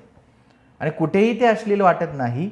अगदी नुकतीच वयात आली असताना हळूच बाथरूममध्ये ती त्यांना हात लावून बघे, तसं आत्ताही तिनं बघितलं. आपला कालचा प्रश्न, आयुष्याच्या वेगवेगळ्या टप्प्यांवर आणि काळाच्या याच्यावर बदलत गेलेले संदर्भ आणि झालेली स्थित्यंतरं यांचं प्रत्ययकारी चित्रण जे आहे ते दिसतं. मग वेगवेगळ्या टप्प्यांवर हे उदाहरण तिथं देता येऊ शकतं की लहान असणारी राधा आणि तिनं स्वतःचं शरीर निरखणं, 55 वर्षांची राधा तिनं स्वतःचं शरीर निरखणं याच्यामध्ये झालेले स्थित्यंतर काय आहे, याच्या अनुभवांचा पोत वेगळा आहे का, याचा संदर्भ वेगळा आहे का. हळूच बाथरूममध्ये ती त्यांना हात लावून बघे तसं आत्ताही तिनं पाहिलं. क्षणभर अगदी मनापासून ती 12 वर्षांची झाली. हे आपल्याला काय होतंय अशा चमत्कारानं तेव्हा होई तशी बावरी. तिचं शरीर परत उभार आतुर झालं, थरथर कापायला लागलं. आरशातल्या राधाच्या डोळ्यांच्या बाहुल्या काळ्या काळ्या मोठ्या होऊन डोळे व्यापून टाकायला बघत होत्या. हाताच्या मुठी वळून डोळे गच्च मिटून ती आंधळी धडपडत उपडी बिछाण्यावर पडली. नुकताच घातलेल्या चादरीचा वास कोरडे हुंदके देत तिनं भरून घेतला. स्वतःची तृप्ती करून घेणं कठीण नव्हतं. कधी कधी एकटी राहावंच लागलं असताना माधव फार अधीरा झाला म्हणून, कधी कधी तर त्यानं आग्रह केला म्हणून सुद्धा तिनं कित्येकदा करूनच घेतली होती की. पण ती करून घेत असता मिटलेल्या डोळ्यांसमोर जी त्याची रूपं आली असती, कल्पनेनं खरा केलेल्या अवास्तव अशक्य चित्रविचित्र स्थित्यांमधली ती आता सहन होणं शक्य नव्हतं. स्त्री आणि पुरुष संबंधांमध्ये असणारी लैंगिकता हा त्या नात्याचा एक अविभाज्य भाग असतो आणि त्या अविभाज्य भागाला स्वतःच्या लेखनामध्ये आणि कथात्मक साहित्यामध्ये स्थान देणारी महत्त्वाची मराठी लेखिका म्हणजे गौरी देशपांडे. इथं जे साध्या भाषेमध्ये बोलायचं आहे की जे आता वयस्क किंवा सगळ्या याच्यामध्ये जो एक शब्द आहे की ऑर्गॅझम नावाची गोष्ट आहे आणि स्त्रियांच्या त्या अधिकाराविषयी आता बरंचसं लेखन येते, मानसशास्त्रज्ञ लिहित आहेत काय जे काही आहे. तुम्ही रील्सवरती सगळी चर्चा जगभर असते की काय प्रकारचं आहे, तर त्याबद्दल बोलणं आणि तेही साधारणतः अप्रत्यक्षरित्या, आणि ते करत असताना माधवचं जाणं जे आहे त्याच्याबद्दल काहीतरी बोलणं, म्हणजे ज्याला इंटरमिंगलिंग ज्याला आपण म्हणतो सगळ्या भावनांचं, की एक त्याच्या मृत्यूचा एक ती वेदना आहे, त्याच्याशी जोडलेले शारीर अनुभव आहेत आणि आता तो नसताना स्वतःच्या शरीराची काही एक हाक आहे आणि मग आता त्याच्या संदर्भात पुन्हा माधवला जोडून घेणं आहे. याच्या झटापटीमध्ये असणारी राधा, त्याचं वर्णन करणं हे जे आहे की काय आहे की मिटलेल्या डोळ्यांसमोर जी त्याची रूपं आली असती ती आता सहन होणं शक्य नव्हतं. मिटून तोंडात कोंबलेल्या मुठीवर दात उमटले तेव्हा श्वास हळूहळू निवत गेला. शुष्करितेपणानं शरीर भरून आलं, हे असं होणार हे पुस्तकीपणा माहीत होतं तरी त्याचा फटका बसला तेव्हा तिची तयारी झालेली नव्हती. अंगात त्राण उरलं असतं तर तिनं संतापानं गुद्दे लगावले असते उशीला, पण त्यात तरी काय राम होता. तिला आठवण झाली दामोदर काकांची. मोठा पंडिती आव आणून नेहमी म्हणायचे, what can't be cured must be endured. काय म्हणजे पुन्हा त्या सगळ्या बौद्धिक चर्चा की दामोदर काका नावाचं पात्र आहे तेही राधाशी कसं बोलतंय, what can't be cured. Cure आपण म्हणतो ना, ज्याचा उपचार होऊ शकत नाही, दॅट मस्ट बी एन्ड्युअर्ड, ते सहनच केलं पाहिजे. आणि स्वतः खेदानं मान हलवायचे. माधवचं जाणं आहे ते आता त्याला परत आणता येत नाही आहे, ते सहन केलं पाहिजे. ते अर्थात असं चहागार झाला म्हणून सुद्धा म्हणायचे. फिकट हसून राधानं आरच्याकडं न बघता कपडे चढवले. या क्षणी आपलं तोंड कसं दिसतंय ते बघायची तिची इच्छा नव्हती. म्हणजे एकाकीपणामध्ये असलेल्या स्त्रीचं चित्रण करणं, शारीर अवस्थेचं चित्रण करणं, भावनिक अवस्थांचं चित्रण करणं आणि सत्याच्या जवळ जाणं जे आहे, आपण ज्याला म्हणतो ना की साहित्य हे खरं बोलत असतं तुमच्याशी. साहित्य तुम्हाला तुमच्या आतमध्ये नेत असतं. आणि संस्कृती रक्षक असतात ना, तथाकथित संस्कृती रक्षक कुठल्याही धर्मातले, जे काही सगळे मूलतत्ववादी असतात कुठल्याही धर्मातले, विशिष्ट कुठल्याच नाही म्हणत मी, कुठल्याही धर्मातले, ते अशा पद्धतीने स्त्रीच्या व्यक्त होण्याचा त्रास त्यांना फार होत असतो. अरे हे अश्लील आहे, हे बॅन करा, असं कसं एखाद्या स्त्रीचं हे वर्णन केलं आहे, असं कसं स्वतःच्या ऑर्गॅझमविषयी ती बोलते, असं कसं स्वतःच्या शारीर तृप्ती संदर्भात तिने काही मांडणी केली आहे. कोण आहे त्या गौरी देशपांडे? सुदैवानं जेव्हा गौरी देशपांडेंनी तसं लिहिलं तेव्हा एक विशिष्ट वर्ग सोडता बऱ्याच जणांनी त्यांना ॲक्सेप्ट केलं. पण हे जे काही आहे, आणि हे जर तुम्हाला इथं वाचून वाटत असेल ना, तर तुमच्या भूमिकेला बदला, तुमच्या विचारांना शुद्ध करा, तुमचा मेंदू खळखळ पाण्यानं धुवून काढा. If you are thinking this is vulgar, if you are thinking अरे हे काय आहे, तुम्हाला याच्यात जर काही चावट आंबट असं वाटत असेल, खारट तुरट असं वाटत असेल, तर स्वतःचे विचार बदला. कोणत्या दृष्टिकोनानं तुम्ही याच्याकडे बघताय ती सगळी विचारसरणी बदला. लक्षात येते? तर ते नाही तर तुम्हाला ती पात्र कळणार नाहीत, नाहीतर गौरी देशपांडे कळणार नाही. आयुष्यामध्ये मग स्त्रीही कळणार नाही, प्रेमही कळणार नाही, प्लॅटॉनिकही कळणार नाही, लैंगिकही कळणार नाही आणि काहीच कळणार नाही. सगळं त्या पेट्रियार्कीच्या आणि त्या मिसोजिनीच्या चष्म्यानेच तुम्ही सगळं जग बघायला लागाल. लक्षात येत आहे की या क्षणी आपलं तोंड कसं दिसतंय ते बघायची तिची इच्छा नव्हती. नेहमीच्या डॉक्टरी खाक्यानं नीराच्या तासाचे 2 तास झाले. केलेली कॉफी निवून गेली. आता काय करायचं? मोठी क्रेट्स भरून पुस्तकं ठेवली होती दिल्लीला. मुंबईला नेऊन ठेवायची कुठं असं म्हणून तिनं घराच्या गॅरेजमध्ये ठेवली होती. घरमालकांना सांगितलं होतं, पत्र पाठवलं की द्या धाडून. ओळखीच्या पुस्तकांशिवाय घर अजून परकच वाटत होतं. तिनं बॅगा उघडून कपडे कपाटातून लावले. काही साड्या, काही दागिने आणून दिवाणावर रचून ठेवले. नीरा घेईल हवे ते, मग अंबू, मग सुलक्षणा. माधवचं घड्याळ सध्या तरी तिनं आपल्या हातावर चढवलं होतं. बघू पुढं. आता करायला काहीच उरलं नव्हतं. नुसतंच खुर्चीत बसून कंटाळा आला. एक वयस्क, म्हणजे तेव्हा वयस्क, आत्ता वाटतंय असेल साठीचा फार तर, जपान्यानं तिला एकदा सांगितलं होतं की त्याच्या मते पाश्चिमात्य संस्कृतीला सामोरं जाऊन पौरात्यांनी जे काय मिळवलं त्याचं सगळ्याचं मोल त्यांनी गमावलेल्या एका गोष्टीपुढं तुच्छ होतं.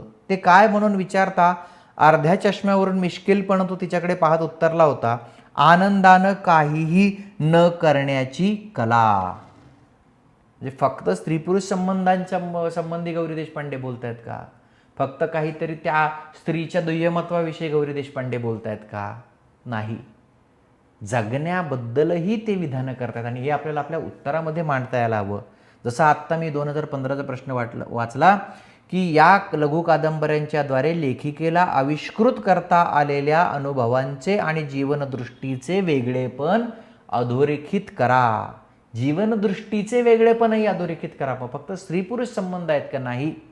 जो जपानी आहे तो त्यांना जे म्हणतो की पौरात्यांनी पाश्चिमात्यांसमोर डील करताना काय गमावलं. आपण आज म्हणतो की तांत्रिक प्रगती झाली, यंत्रांनी आयुष्य सुकर झालं, विज्ञानाने हे सगळं सुकर झालं आणि हे पाश्चिमात्यांकडून आपण घेतलं. पण पौरात्यांनी काय गमावलं की काहीही न करता आनंदी राहण्याची कला. झेन कविता आहेत बघा, सिटिंग क्वाइटली डुईंग नथिंग, है ना. Spring comes and grass grows, ज्या ओळी आहेत झेन लाईन की sitting quietly doing nothing, spring comes and grass grows. काहीही न करणं. गावाकडचे जर तुम्ही असाल तर स्त्रिया ऊन खात बसतात बघा. तुम्हाला जर गावाकडे तुम्ही गेलेला असाल तर एक मोकळा वेळ असायचा, म्हणजे माझ्या लहानपणी तरी असायचं की स्त्रिया ऊन खात बसणे हा एक उपक्रम आहे. आणि काही नाही विचार उद्याचं काय, म्हणजे ज्याला आपण मोक्ष म्हणतो, वर्तमानात राहण्याची जी कला आहे, to be in the present, की आत्ता मी तुम्हाला लेक्चर देतोय आणि या लेक्चरमध्ये मी पूर्णपणे आहे. माझ्या मागे काही नाही आहे आणि माझ्या पुढेही काही नाही आहे. I don't know what is future and what is my past. मी आत्ता या मोमेंटमध्ये आहे. वर्तमानात राहण्याची कला जे आहे की पौरात्यांनी काय काय सोडलं, काही न करता तसं असणं, फक्त त्या अस्तित्वामध्ये असणं. पाणी जसं निश्चल असतं, त्याच्यामध्ये कुठलाही तरंग नसतो, त्या पद्धतीने काहीही न करता आनंदी राहण्याची जी कला आहे ती पौरात्यांनी सोडली. आणि UPSCचा किंवा MPSCच्या मेन्सचा ॲस्पिरंटसुद्धा कसा असायला पाहिजे की बी इन द प्रेझेंट. मी आत्ता तुमचं लेक्चर ऐकतोय तर मी एक पान गळावायामय झालेलो आहे, मी गौरी देशपांडेमय झालेलो आहे. मी वाचताना लिहिताना इतका तल्लीन झालेलो आहे, माझं एकाग्रता वेगळी अशी काही राहिलेलीच नाही आहे. माझं मनच त्या ओळी झालेल्या आहेत. मीच एफर्ट झालेलो आहे. I am the effort. प्रयत्न माझ्यापासून वेगळे नाही आहेत. ह्या अवस्थेला जेव्हा तुम्ही जाता तेव्हा तुम्ही परीक्षा पास होता की अरे घंटा कधी झाली कळलंच नाही, 3 तास कसे निघून गेले कळलंच नाही, इतकं उत्तर लिहिण्यामध्ये रंगून गेलो होतो. पण मोबाईल, रील्स आणि ह्यांनी तसे विद्यार्थी आता दुर्मिळ झालेले आहेत. आणि म्हणून माझं जे असतं ना की मला ऑफलाईनला विद्यार्थी हवे आहेत, इथे ते तसं राहिलेलंच नाही आहे. तर ते जे आहे की काही पौरात्य तत्त्वज्ञानाविषयीची पण स्टेटमेंट आहे. जीवनदृष्टी, काहीही न करण्याची कला तुम्ही सोडून दिली, जो जपानी ज्यांना म्हणतो. खरंच ते पूर्वीच्या काळी तासनतास लोक काही न करता बसून राहत. कापसाच्या वाती वळणं किंवा जपाची माळ ओढणं म्हणजे काही करणं म्हणायचं का? बाल्कनीत येऊन ती समुद्राकडे बघत उभी राहिली. पाऊस थांबून थांबून पडतच होता. आकाश कुठं चालू होतंय आणि समुद्र कुठं संपतोय ते कळू नये इतका दोघांचा रंग सारखा होता. 5 मजले खाली गाड्या आणि काही कावळे पावसात भिजत होते. अंबूच्या लहानपणी असाच एकदा मुसळधार पाऊस लागला होता लंडनमध्ये. तेव्हा कबुतरं भिजत असतील ट्रॅफागल स्क्वेअरमधली म्हणून रडून गोंधळ घातला होता तिनं. तिला आपलं वाटलं होतं नेल्सनचा पुतळा, तिथले दगडी सिंह, तशीच ती कबुतरं सतत तिथंच असतात. सगळ्या मुलात चलाक, हुशार, सुंदर अंबूच होती. पण आता बघा, 4 ठाव नाजूक सावजून खाऊन ही सुटली आहे. तिशी उलटली असेल जेमतेम, पण चालणं बोलणं 50शीचं. सासूची धाकटी बहीण की काय असं वाटावं बघणाऱ्याला. मुली झाल्यावर तर करीत असे ती रिसेप्शनिस्टची नोकरी, पण सोडून दिली. अंबूचा नवरा राधाला आवडला होता, अगदी प्रथम पाहिला तेव्हाच. अर्थात प्रथम पाहिला तो त्यांच्या लग्नातच म्हणा. प्रथम पाहिला तो त्यांच्या लग्नातच, म्हणजे मुलींनाही हवं ते करण्याचं स्वातंत्र्य. लग्नाआधी 15 दिवस ती येऊन पोचली, तेवढ्यात किती नव्या लोकांच्या ओळखी, असं गच्च भरलेलं अंबूचं सासर, एकाच बिल्डिंगमध्ये एकाखाली एक फ्लॅट्स त्यांचेच, travel agency, printing press, shipping, foundry, हजारो धंद्यात हातपाय बुडालेले. माधवच्या भावाची वकिलीची फर्म त्यांचं बरंचसं काम बघत बघे. त्यांच्या मध्यस्थीनं लग्न जुळलेलं. कुठे होते बरं राधा माधव त्यावेळी? ब्राझील की अर्जेंटिना की अशाच कुठल्या दक्षिण अमेरिकन देशात? श्रीकृष्णाचं पत्र आलं तेव्हा राधा प्रथम म्हणाली होती, नको बुवा इतका श्रीमंताचा मुलगा. पण माधव म्हणाला होता, अगं तुला विचारत नाही आहे श्रीकृष्ण, नुसतं सांगतोय की लग्न मुलांनी ठरवलं आहे, अमुक तारखेला आहे, नुसत्या जाऊन अक्षता टाकायच्या. टोला राधाला झोंबला. टोला राधाला झोंबला. अगं तुला विचारत नाही आहे, नुसतं सांगतोय की लग्न मुलांनी ठरवलं आहे. म्हणजे स्वातंत्र्य ज्याला आपण म्हणतो, की मग आता अंबूकडे उतरायचं की नाही, अंबूला सांगायचं की नाही मी मुंबईत आली आहे, लग्न मुलांनी ठरवलं आहे. ज्या पद्धतीनं जे पेरलं आहे, ज्या स्वातंत्र्यानं त्यांना वाढवलं आहे, तेच स्वातंत्र्य जेव्हा तुमच्याकडे येतं, म्हणजे स्वातंत्र्याच्या तुम्ही कुठल्या बाजूला असता. मानवी मनाचा प्रॉब्लेम हा आहे की मला स्वातंत्र्यानं जगायचं आहे, तर तेच स्वातंत्र्य मी समोरच्यालाही देऊ शकतो का? आणि समोरच्यानं ते स्वातंत्र्य घेतल्यावर मला त्या स्वातंत्र्याच्या वातावरणात राहणं जमतंय का? हा पेच आहे. दुसऱ्याच्या स्वातंत्र्यानं मला मग परकेपणाची भावना निर्माण होते आहे का? माझं मन दुखावतंय का? गौरी देशपांडेंच्या पात्रांमध्ये बऱ्याचदा ते होताना दिसून येतं. अगदी डोळ्यात पाणी इतका टोला राधाला झोंबला. म्हणजे एका वेळेला अत्यंत सगळी बौद्धिक चर्चा आहे की मग दक्षिण अमेरिकेतल्या देशांमध्ये एम्बसीमध्ये माधव आहे आणि ते जे म्हणायचं, आणि मग अगदी डोळ्यात पाणी येत आहेत का? मग त्याला ग्रेसफुली तिला घेता येत नाही आहे. तिच्याकडे सहानुभूतीनं पाहत, पण तितक्याच वृक्ष स्वरात तो पुढे म्हणाला, राधा घर पाठीवर घेऊन फिरणं सोपं आहे, पण पिल्लं ठेवावीच लागतात मागं. नीराला शक्य तितका वेळ स्वतःजवळ ठेवून राधानं नुकतीच हॉस्टेलमध्ये पाठवली होती. अजून जळत होतं ते दुःख. ती उघड उघड रडायला लागली. स्वतःच्या खुर्चीतून उठून तो तिच्या खुर्चीच्या हातावर येऊन बसला. तिची अपेक्षा होती की सांत्वन करेल. फ्लॅशबॅक सतत जे आहे की मुंबई पुन्हा जुनं, मुंबई पुन्हा जुनं, निवेदनाचं तंत्र आकृतीबंध, शब्द लक्षात ठेवा. पण काही म्हणाला नाही, रडू दिलं तिला. एकतर तिला फारसं रडू येत नसे, पण आलं म्हणजे आकांत, अगदी आकाश कोसळल्यासारखी रडली होती ती. तिच्या पाठीवर एक हात ठेवून तो टी व्हीवरची फुटबॉलची मॅच बघत राहिला. अखेर रडू संपून नुसते हुंदके उरले तेव्हा डोळे पुसत ती म्हणाली, कठीण हृदयी आहेस. हे वाक्य, कठीण हृदयी आहेस. राधानं समोरच्याला म्हणणं की कठीण हृदयी आहेस. राधानं माधवला म्हणणं, ज्या सगळा जो उलटा प्रवास आहे तो आहे की नाही, नुसता प्रॅक्टिकल. तूच सांग, साऱ्या जगाच्या पाठीवरून आपण काय रोज मुलांना उपदेशपूर ममत्वयुक्त मेमो पाठवायचे काय? प्रिय अंबुजा, श्रीमंत मुलांची मैत्री करू नकोस. काका काकींनी बहिरीला घातलं तरीही शिफॉनची स्वाडी स्वतः धुवू नकोस. ड्राय क्लिनिंगला टाक. मुरगळलेल्या पायाला विंटोजेनं चोळ आणि बँडेज बांध. आमचं तुझ्यावर नितांत प्रेम आहे, आई व पप्पा. जे रूढ समाज करतो त्याला नकार देणारा माधव आणि राधा दोघेही ते. हुंदक्यातनं थोडंसं आसक्ती म्हणाली नाही, मग नाही तर मग लगेच त्याचं पुढचं उत्तर येतं, मग तुझी प्रतिक्रिया रडण्याची येऊ शकत नाही. मग पहिलं मूल 10 वर्षांचं झाल्यापासून शेवटचं 21 वर्षांचं होईपर्यंत तू मला सोडून त्यांच्याजवळ राहायला तयार झाली असतीस का? म्हणजे जवळजवळ सगळं आयुष्यच की नाही. तो काहीच बोलला नाही. तीच पुढं म्हणाली, पण स्वतःच्या मुलीनं स्वतःच्या लग्नाबद्दल सुद्धा स्वतः लिहू नये. श्रीकृष्णा करवी म्हणजे माधवच्या भावा करवी ते आपल्या कानांवर घालावं का नाही? माधवचं जे काही आहे का नाही राधा, जन्म दिल्यावर 10 वर्ष मुलं राहिली आपल्यापाशी, त्यानंतर वर्षातनं एखाद दुसरा महिना, तेही आपण कुठल्या आडनेड्या देशात नसलो तर, कधी कुठल्या देशात अशांतता फार म्हणून त्यांना आणलं नाही, कधी कुठलं कसली साथ होती म्हणून, कधी हिवाळा फार म्हणून, कधी उन्हाळा फार म्हणून, श्रीकृष्णाशीच त्यांना अधिक जवळीक असेल, पण ते त्यांच्या हितासाठी होतं. हे 10-12 वर्षांच्या मुलांना सांगून बघ. मुलांचं आईवडिलांपासून तुटणं आणि त्या तुटण्याची कारणं. माधव उठून खिडकीपाशी गेला. 15व्या मजल्यावरच्या फ्लॅटमधून दूरवरची अगदी झोपडपट्टी वसाहत दिसत असे. तिकडे बाहेर बघत म्हणाला, त्या झोपडीतल्या 12 भावंडात उपाशी मरणाऱ्या मुलाला त्यांच्यातून काढून त्यांच्याच हितासाठी त्याच्या आईबापांनी आपल्याकडे आणून घातला तर तो काय आईबापांचे उपकार मानील? त्याच्या लेखी तो आईबापांनी टाकला, आईबापांना नको झाला. राधाला पुन्हा रडायचा उमाला आला.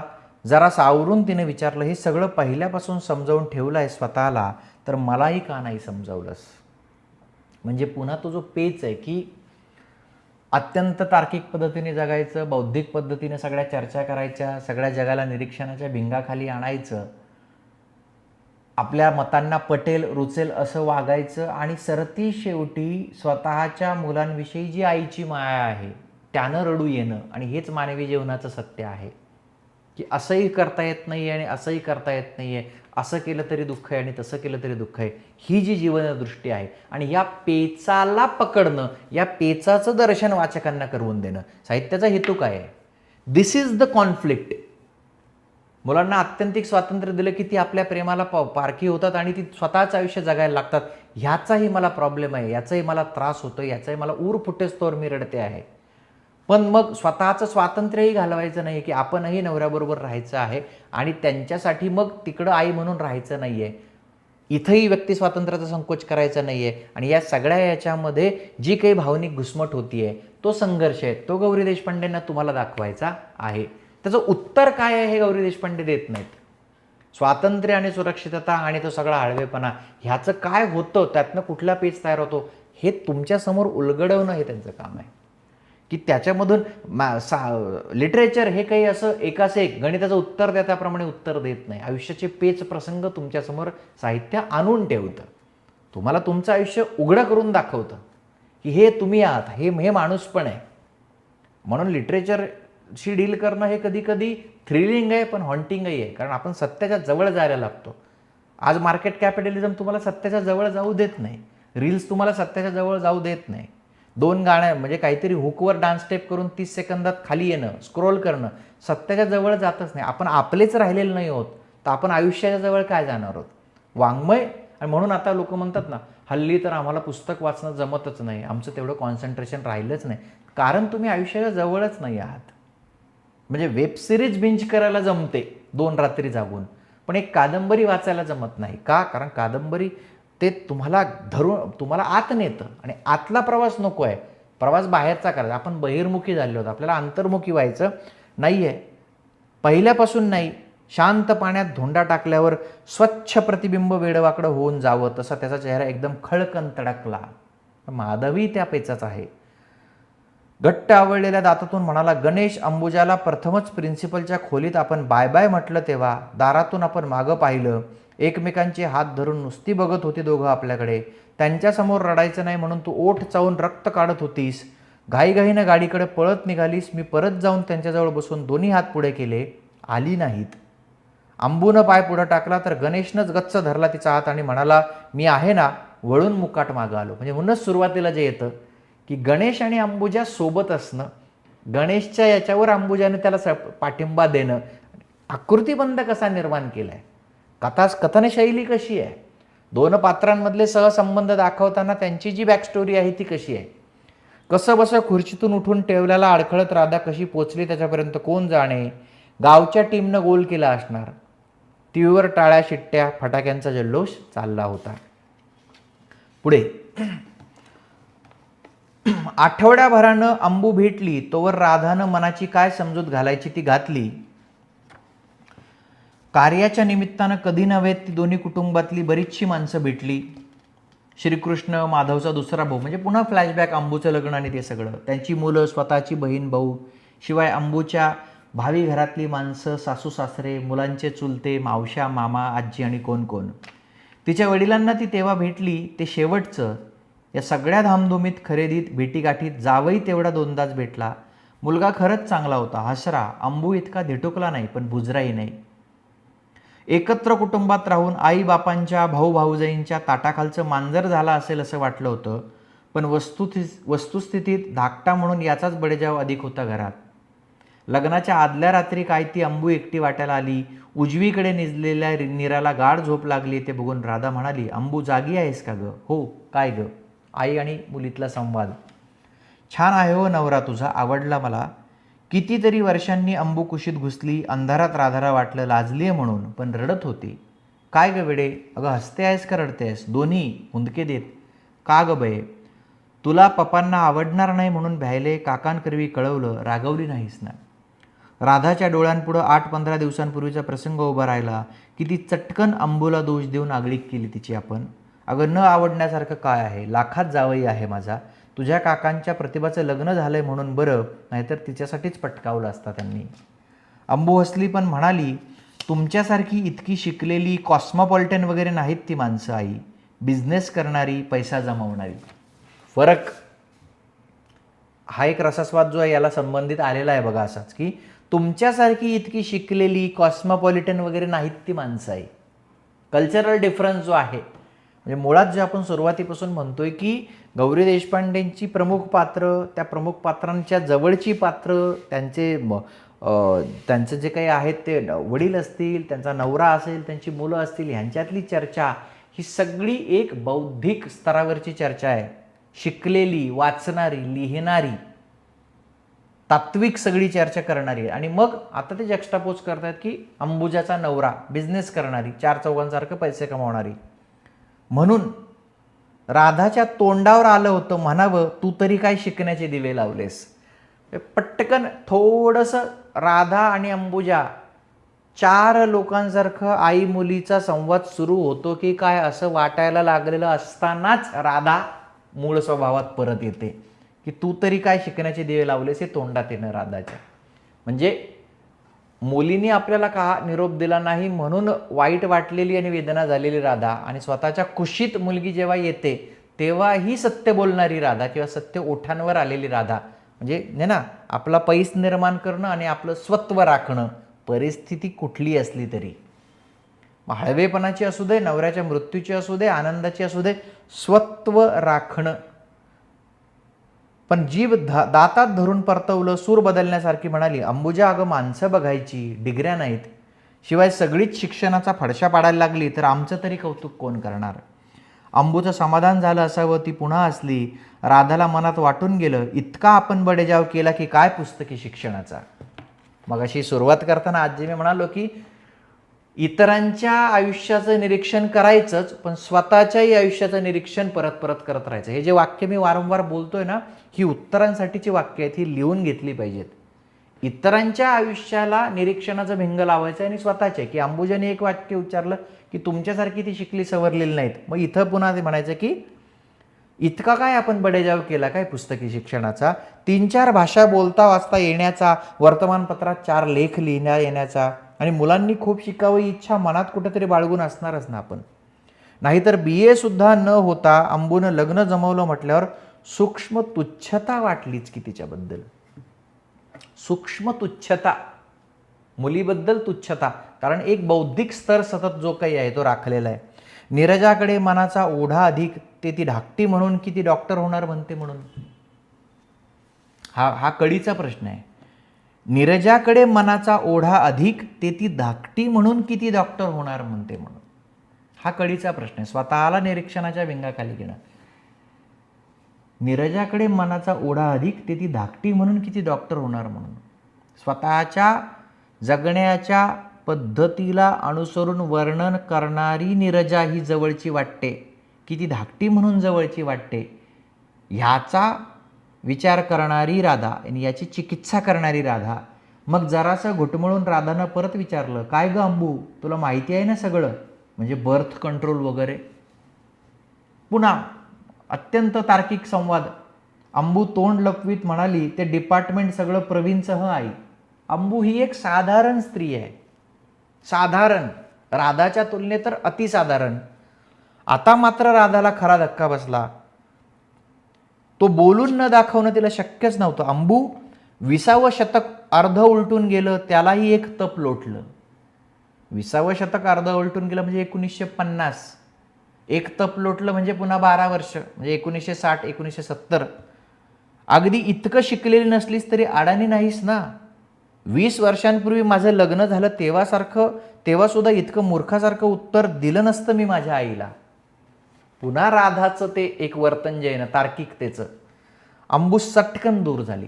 हाच ब्रेकिंग पॉईंट आहे. अंबू सटकन दूर झाली कारण राधा ही फार काळ भावनिक त्या सगळ्या गिवन स्टेटमध्ये राहू शकत नाही. दुखावल्या कडू सुरात म्हणाली, तुझ्या आईनं तुला असलं काही विचारण्याचा निर्लज्ज. आणि आपण काय बोललो असं होऊन गचकन थांबली. जे तुमच्या डोक्यात जे येतं बहुतांश विद्यार्थ्यांच्या, विशेषतः पुरुष विद्यार्थ्यांच्या, की अरे हे काय, हे काहीतरी आंबट खारट आहे का, की जे म्हटलं की तुझ्या आईनं तुला असलं काही विचारण्याचा निर्लज्ज. पराभव होणं जो आहे, राधाचा पालक म्हणून पराभव आणि व्यक्ती म्हणून पराभव. सुरुवातीला वाक्य येतं ना, कुठं चुकलो आपण की इतकी कशी मुलं पैशाला प्यारी झाली. ही जी विधानं मी वारंवार उच्चारतो टेक्स्टमधली, तुमच्या उत्तरांमध्ये टेक्स्टमधली वाक्य, टेक्स्टमधले शब्द ह्याचा आपसूक आणि ऑर्गॅनिक वापर झाला पाहिजे. असं वाटलं पाहिजे की स्वतः गौरी देशपांडेंनीच येऊन तुमचा रसास्वाद लिहिला आहे. असं वाटलं पाहिजे की स्वतः गौरी देशपांडेंनीच येऊन तुमच्या प्रश्नाचं उत्तर लिहिलं आहे. हा जो फील आहे, हे जे काही आहे हे तयार झालं पाहिजे. म्हणून मी ती शब्द वारंवार ते उच्चारतो की कशी मुलं पैशाला प्यारी झाली, कशी ही ह्या मुलांनी आपल्याला समजून नाही घेतलं. असं कसं वाटलं अंबुजाला की हा निर्लज्जपणाचा प्रश्न आहे, बर्थ कंट्रोल विषयीचा प्रश्न विचारणं. राधाला थोबाडीत मारल्यासारखं झालं. आपण तरीही अंबूला आपण भलत्या जागी दुखावलं ते तिला समजलं. आवंडा गिळून तीच म्हणाली, आय एम सॉरी अंबू. शरमली होती तरी अंबूचा राग धुमसत होता. तीही चटकन म्हणाली, सो एम आय. पण तुमच्या सगळ्या ॲटिट्यूड्समुळंच मला काकांची मध्यस्थी घ्यावी लागली. सगळ्या रसास्वाद आलाय बघा. हा पुढचं बघा, सगळ्या मर्यादा धडाडून झुगारून द्यायच्या हेच तेवढं मॉडर्न. 4 लोकात छाप पाडण्यासारखं ज्ञान दाखवणं हे स्मार्ट. जाड्या पुस्तकात डोकं खुपसून बसून डोंट बॉदर मी नाव म्हणजे स्वतंत्र व्यक्तिमत्वाची जोपासना. टाईपरायटरवर 4 पानं खरडून कुठं छापून आणणं ही विद्वत्ता. मुकाट पोटासाठी उद्योग करणारी, कुणाच्या आध्यात मध्यात न पडणारी, इंटरनॅशनल पॉलिटिक्सचं स्पेलिंगसुद्धा न करता येणारी माणसं तुमच्या लेखी निर्बुद्ध ओंडके. असू देत मग, मी त्यांच्यातलीच आहे. अडाणी, मागास, मूर्ख, सगळं काही तुम्ही म्हणाल ते. तुम्ही म्हणाल ते. UPSC 2017 रसास्वाद 10 marker question 1E. सगळ्या मर्यादा तुमच्याकडे ही PDF आहे. असू देत मग, मी त्यांच्यातलीच आहे. विचारलेलं आहे. मराठी साहित्याची सगळ्यात मोठी गंमत काय आहे की समोर जे आहे आणि विचारलेलं काय याचं डायरेक्ट कोरिलेशन आपल्याला एस्टॅब्लिश करता येतं. म्हणून हा ऑप्शनल इतर बऱ्याच ऑप्शनलच्या तुलनेने सोपा आहे. इथं आपण आलो आणि आता रसास्वाद लिहायचा आहे. याचा रसास्वाद लिहायचा आहे. रस आस्वाद साधं आहे, रसाचा आस्वाद घेणं. काय म्हटलंय, सगळ्या मर्यादा धडाधड झुगारून द्यायच्या हेच तेवढं मॉडर्न. आत्ता आधी प्रसंग काय घडलाय, कशाच्या संदर्भात ते आहे की तू जे काही डिपार्टमेंट आहे बर्थ कंट्रोलचं ते प्रवीणचं आहे असं तिने म्हणणं. म्हणजे मुळातच आपल्या अपेक्षे इतकं न शिकलेली अंबुजा, आपल्या बौद्धिक स्तरामध्ये न बसणारी अंबुजा, आपल्याला न सांगता काकांच्या मध्यस्थीने लग्न करणारी अंबुजा आणि आपल्या सगळ्या त्या सांस्कृतिक वारशाला न जपणारी अंबुजा. आणि तिला, आणि त्याच्यातला एक ब्रेकिंग पॉईंट आहे की बर्थ कंट्रोलविषयी तिने अत्यंत मागास असं विधान करणं आणि दोघींनी एकमेकांना दुखावणं आणि त्या दुखावण्याच्या रागातून जे विधान येतं की सगळ्या मर्यादा धडाड झुगारून द्यायच्या हेच तेवढं मॉडर्न. आईला आणि अंबुजाच्या नजरेतनं राधाचं आयुष्य आहे. 4 लोकात छाप पडण्यासारखं ज्ञान दाखवणं हे स्मार्ट. जाड्या पुस्तकात डोकं खुपसून बसून डोंट बॉदर मी नाव म्हणणं म्हणजे स्वतंत्र व्यक्तिमत्वाची जोपासना. तुटले पण जे आहे आईचं आणि मुलांचं एकमेकांपासून. टाईपरायटरवर 4 पानं खरडून कुठं छापून आणणं ही विद्वत्ता. मुकाट पोटासाठी उद्योग करणारी, कुणाच्या अध्यात मध्यात न पडणारी, इंटरनॅशनल पॉलिटिक्सचं स्पेलिंगसुद्धा न करता येणारी माणसं तुमच्या लेखी निर्बुद्ध ओंडके. असू देत मग, मी त्यांच्यातलीच आहे. अडाणी, मागास, मूर्ख, सगळं काही तुम्ही म्हणाल ते. याचा रसास्वाद लिहा. आजचा एक्सरसाइज बॅचमधल्या विद्यार्थ्यांसाठी. हा रसास्वाद 2017 एक्झॅक्टली याचा रसास्वाद लिहायचा आहे आणि 10 मार्कर आहे. 150 शब्द, 150 म्हणजे 150 ±10%, 135 ते काय जे आहे 165च्या मध्ये तेवढाच अलाउड आहे. शब्द मर्यादा स्ट्रिक्टली फॉलो करावी लागते, नाहीतर मायनस होतात मार्क्स, नाहीतर तुमचे मार्क्स 0 होऊ शकतात, मायनस होऊ शकतात. रायटिंगच्या बाबतीत शब्द मर्यादा 150 आहे म्हणजे तुम्ही 140 लिहा किंवा 160 लिहा, त्याच्यामध्येच ते लिहायला पाहिजे, ±10%. कारण एकदम काटेकोर ते होत नाही, कधी 154 होऊ शकतात, कधी 148 होऊ शकतात.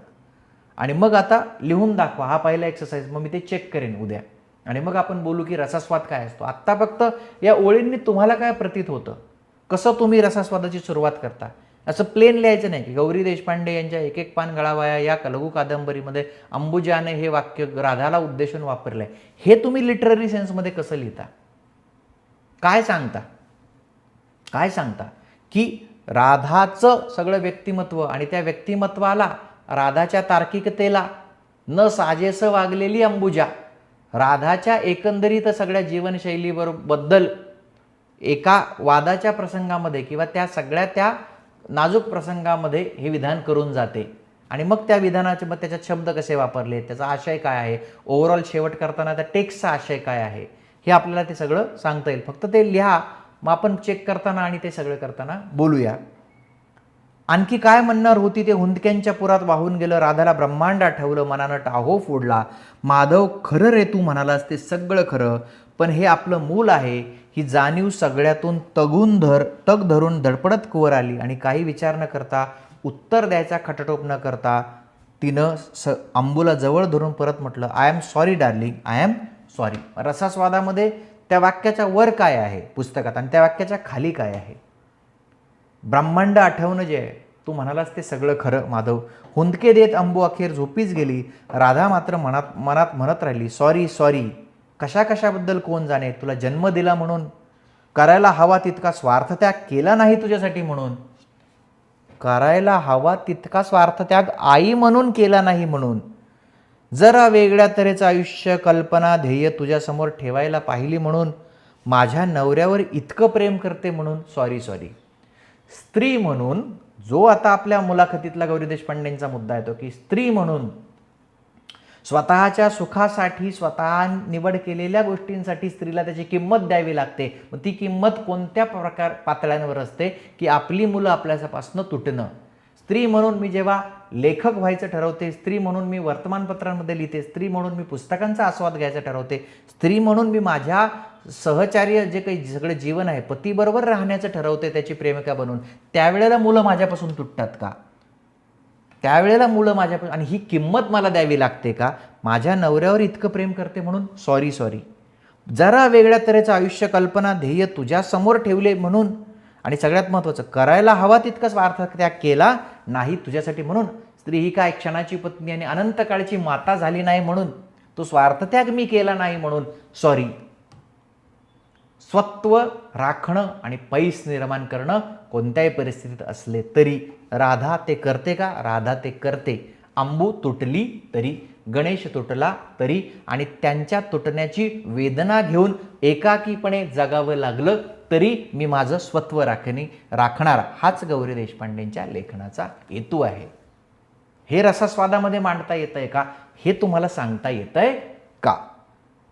माझ्या नवऱ्यावर इतकं प्रेम करते म्हणून असतं की नाही, की आई असतो आता, तर ते नाही, मी जगणार, स्वार्थत्याग करणार नाही. आणि हे सॉरी सॉरी. इथं आपण आजचं लेक्चर थांबूया. सुरुवातीचा आठवडा मी खूप स्लो जातोय, खूप कमी बोलतोय म्हणजे ड्युरेशन कमी ठेवलं आहे, पण हेतू हा की तुम्ही त्याच्यामध्ये मिक्स व्हावं, तुम्हाला कळावं की साहित्य काय आहे. आणि हे फक्त साहित्य संबंधी नाही आहे, हे निबंधामध्येही इतकी डेप्थ हवी आहे आपल्याला. तुम्ही काय ते याचे कंपल्सरी सब्जेक्ट मराठी इंग्लिशच्या निबंधांवर जाऊ नका. इतकंसा ज्या अर्थी MPSCने यावर्षी इतके इन डिटेल एसेज विचारले, GSचे प्रश्नसुद्धा त्यांनी चांगले काढलेत, त्या अर्थी त्यांनी पेपर सेट करणाऱ्या व्यक्ती किंवा पेपर चेक करणारे व्यक्ती जे काही असतील, सगळे असेस करणारी लोक असतील किंवा क्वेश्चन डिझाईन करणारे लोक असतील, त्यांनी काही एक विचार त्याच्यामागे दिसतो. आणि महाराष्ट्रामध्ये वेगवेगळ्या विद्यापीठांमध्ये जे काही सगळे प्राध्यापक आहेत, चांगल्या दर्जाचे आहेत, वाङ्मयामध्ये आहेत, इतिहासामध्ये आहेत, समाजशास्त्रामध्ये आहेत, इतर पॉलिटिकल सायन्समध्ये आहेत, महाराष्ट्रामध्ये विद्वान लोकांची कमी नाही आणि ते लोक जर तुमचे पेपर चेक करणारे असतील तर त्यांना तुम्ही काहीतरी घेसपिटं थुकपट्टी लावून केलेलं लिखाण चालणार नाही. हे सगळं तुम्हाला निबंधातही सगळं युजफुल होईल. लक्षात येतं आहे? सो इथं आपण आज थांबूया. हा रसास्वाद आज तुम्ही लिहायचा आहे. सगळ्या मर्यादा धडाधड झुगारून द्यायच्या. 2017 UPSC ती PDF तिथे आहे. 150 शब्दांमध्ये मला तो उद्या पाठवायचा आहे. लक्षात येतं आहे? तो मी चेक करणार आणि त्याच्यावर तुम्हाला मार्क्स देणार. Then we will discuss 1 to 1. जे जे काही विद्यार्थी आहेत त्यांच्याशी मी 1 to 1 बोलेन. इथे आत्ता आपण थांबूया. उद्या आपण 130व्या पानापासून उद्या थोडंसं आपण जास्त जाऊया आणि पुढच्या 2 लेक्चरमध्ये हे टेक्स्ट आपण संपवूया. म्हणजे पहिल्या 4 दिवसांमध्ये 4-5 लेक्चरमध्ये एक टेक्स्ट संपेल. पुढच्या 4-5मध्ये कारावास तोंडपत्रे आणि त्याच्या पुढच्या फक्त ड्युरेशन आता वाढत जाईल लेक्चरचं. 2.5-3 तास वगैरे ते होतील. म्हणजे या आठवड्यामध्ये साधारणतः आपलं हे पूर्ण पुस्तक संपलेलं असेल आणि मग त्याच्यावर काही एक आपण नोट्सच्या स्वरूपात काही बोलूया आणि देन मग पुढे सगळ्या तुम्ही टेस्ट त्या लिहित राहाल. इथं आपण थांबूया. धन्यवाद.